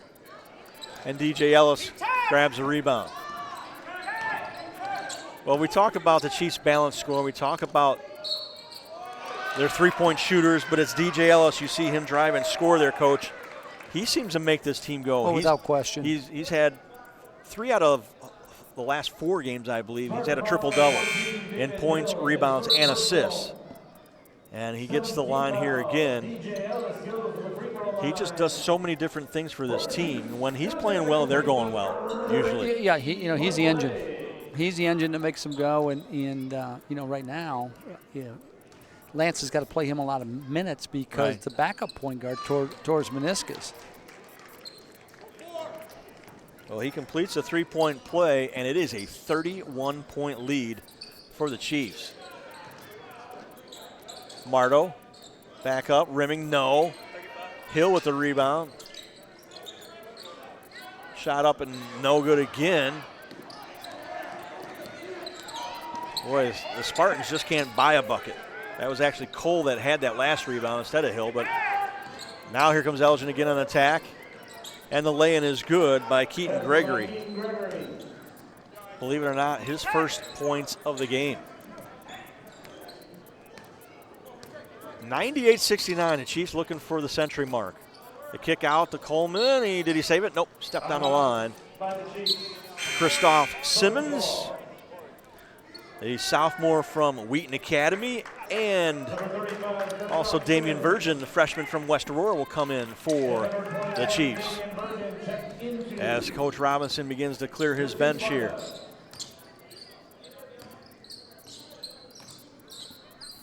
Gregory, the long 3 is off. And Coleman Aaron with a rebound. He's going to get knocked down. Nope, they're going to call traveling instead as he falls to the floor with the ball. I think he got bumped there a little bit, don't you? I think he did too, but, well, how many times have we seen that? You just, sometimes the game's getting out of hand and they maybe let a little something go here and there. Now the officials are going to talk about what the shot clock should be. Yep, they'll put it back to 30. Hey, up screen, stay. We're switching it. Coleman, back up. Switch it. Marto on the drive, and he Finally scores. got his first 2. Elijah Marto's first bucket of the night as well. The former Chief gets in the scoring column. Now Irvin top of the key. He's going to launch a 3. Rimming, nope. And the rebound is pulled down by Brandon Reese. Or is it Rice? Kind of like Heiss. Little ball fake, kick into the corner. Marto thinking about it. The drive and a bucket by Keaton Gregory. Under 2 minutes to go, and now we got another whistle here and a reach-in foul. The foul is going to be on Keaton Gregory. That's going to be his 3rd personal. So Teddy Hernandez and Nick Woodhouse are going to check in for the Chiefs as well. So Coach Robinson getting everybody on the bench here into the game. Coach Heiss messing with Teddy here at the scorer's table. Hey, Teddy, let me know if this free throw goes in. You're blocking my view, man. Come on. Cam Irvin steps to the line here again with 2 shots. And no, missed that front end of the 1-on-1. I don't think Cam wanted to come out. He knew Teddy was checking in for him. That's right. Now the drive and the foul are going to be on Cam Davis. So Teddy will get a chance to come in now. So the foul is on Cam Davis, his first personal. And Reggie Cole will go to the line for the Spartans. I think this was a game of the team that made the most 3-pointers tonight. Number 11, Reggie Cole at the free throw line for the Spartans. Number 32, Teddy Hernandez. Cam Irvin will come out. He'll finish the night with 16 points. Cole's second one also good. Teddy Hernandez into the game. And Virgin will bring it back, bring it up the court, I should say. Damian, a left-hander from West Aurora, and he's stripped just got picked by Gregory. Gregory on the drive, and he'll lay it up and in. Suddenly, Keaton Gregory went scoreless the whole game, and he's suddenly got 6 points. Scored the last 3 baskets. Simmons, kick out. Teddy, Hernandez, his shot is blocked. Teddy's a fan favorite. That he is. And Elgin will come away with it. The whole bench was on their feet anticipating that potential three-point shot by Hernandez. But it was thwarted. Thwarted by Reese. And now on a reach-in foul. That will be on Reggie Cole, I believe. Yep. His first personal, so Christoph Simmons will get to the line to try and get in the scorer column. And they're just verifying it was the team 9th foul, so it's still a 1-1.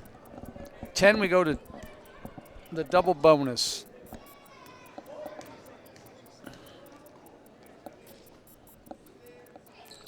This game was pretty close early on as Christoph hits the first one, and then the Chiefs slowly started to pull away in the last few minutes of the first half, led 53-40 at halftime, and then came out here in the second half and just kept Elgin at arm's length and then started to pull away again and built it up all the way to a 30-point lead as Christoph hits the century mark for the Chiefs. I think Elgin got it to 73-63, and then it, got within Chiefs 10. just Yep. built it up from there. Yep. Got within 10, had a chance to get it to single digits, misfired, and the Chiefs came down and buried a couple quick buckets. It was back up to 15, and that's all she wrote.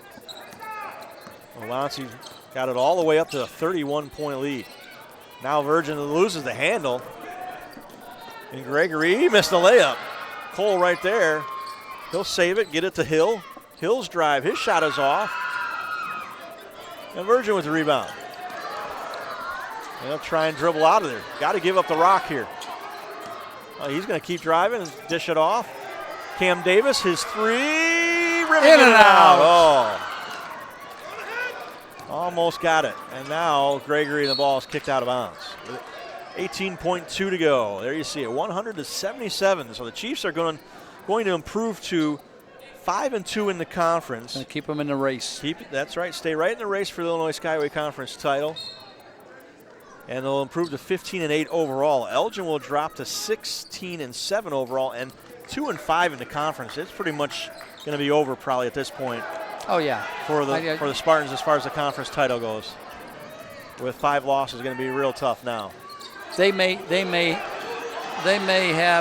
be able to decide who wins it, but yeah, they're out of it. Well, there you have it, the final score, 100-77. As the Chiefs outscore Elgin that second half, they ended up outscoring them 47-37. And they win by 23, win going away. And again, look to keep pace with Moraine Valley and keep in range to have a shot at the Illinois Skyway Collegiate Conference title. Add another banner there to the wall. The leading scorer tonight for the Chiefs, by the way, Courtney Fields finished with 23 points and 9 rebounds. 16 points for Cam Irvin, 13 for Simeon Strauss, 14 for Caleb Seiler, and a dozen for DJ Ellis. So again, that balance scoring, 14 assists, by the way, for DJ Ellis and 10 rebounds, so another triple-double for him. Yeah, that's his 4th one in the last 5 games. He's been fantastic. Come on over, Coach. He's the glue that holds them together. He certainly is, and we're going to have Lance Robinson jump in here with us real quick. I get to talk to one Hall of Famer all night long, and I get another one right here. Coach, that's a nice win, first of all, to get yourselves back on track. Yeah, last week was a rough week. It was. We had a double overtime game Tuesday that we probably should have won, and then I think we're worn out for Thursday. And, it's just good to kind of get back in the win column. And I think, to be honest, just the Kobe thing kind of put everything in perspective for us. So we had a good talk Sunday, and we just talked about just, playing the game you love, and not every day is promised. And, don't make basketball bigger than what it is. We're not curing cancer. Just go out there and hoop. Yeah, go out, play hard, have fun, seize the moment, seize the opportunity, and don't have any regrets later. Yeah. Well, another thing too, Elgin came into this a little hard to gauge this team, just 2-4 in conference. Yeah. So they'd had some tough games, but they were also 16-6 overall. They'd beaten some people, so they had some ability. But you guys were able to kind of take them out of what they wanted to do there toward the end of that first half. Yeah, they got a really good player in number 3, Cortez Harvey, and so he's one of the best players in the conference. So. Anytime you maybe got the best player on the court, you never know what can happen. They beat South Sub. They've been ranked in the top 10 for Division III JUCO. So it was a good win. He finished, Cortez Harvey finished with 22. Also, Julian Harvey finished with 20 for Elgin. Those are their two top guys. Now you're going to look at a team in McHenry County that you beat last time. You're going to go up there on the road. It's going to be a little different. But you had to struggle in the end. You got a big lead early and then kind of had to hold on and won by just 10 points against them last time. Yeah, they're actually pretty similar to Elgin. They got a point guard that's really good in McKeel Cooper, and then they got another guy that's good, and then, they got, 4 really good guys that are, could start for anyone in the league. So, anytime you go on the road, you got to bring it. It's all about mental toughness, so.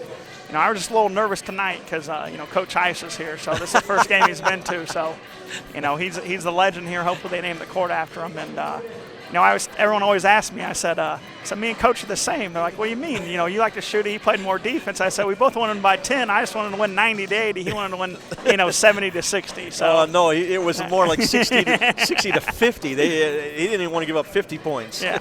So, Coach is awesome. Appreciate all the support. Obviously I see him every day. So, he's kind of the godfather of the program. Well, it's also good to see the support of some of your former players from Aurora University here. You got a lot of guys in attendance. Yeah, I think there's 5 or 6. So, it's always good to see them. I told our guys, if I can help you today, next week, in 20 years, 30 years, the biggest thing biggest thing for me would be, be invited to their wedding or, be there when their son's born or daughter. So, it goes way beyond basketball. Basketball is just kind of we always talk about teaching life lessons to the game. Well, a nice win tonight for the Chiefs, a big one, 100-77. Now build upon that, Coach. Good luck. Yep. Thursday night at McHenry. We'll see you back here a week from now with another big game against Moraine Valley. They'll rematch that one there. Yeah, that'll be a big one. But you got to take care of business first on Thursday to make that one on Tuesday even more important. So it'll be fun. Thanks again, Thank Coach. you. Congratulations. We'll have Coach Heiss jump back in here, wrap things up. If we can get Coach Heiss back in here, he's still talking. He's coaching with everybody. He's coaching them up. And Coach, final thoughts here on this one. Once you figure that out, how to get that out, you got to turn it the other way. There we go. I think it was everything that we thought it would be. You had a bunch of guys. You had both teams coming up and down, getting up and down the floor, and wanting to shoot a 3. And look at it, 5 of 32 is what Elgin was for the game, and Wabansie was 4 of 37. 14, I'm sorry, 14. Yeah, so there's a difference of 9 threes, 27 points, and that's about the difference in the ball game. Yeah, and the Chiefs really took control of things in that second, or toward the end of the first half and then into that second half. Did a great job. Well, Coach, I really appreciate it. It was a lot of fun. I had a good time, yes. Hope we get to do it again sometime. Yes. And again, I want to thank you for watching on behalf of Coach Heiss and our entire crew, Jamie Lara, Chris Foster, Jim McGarrett. I'm Steve Moga. Thanks for watching, everybody. So long. Again, the Chiefs, 100-77 winners over Elgin. See you next time.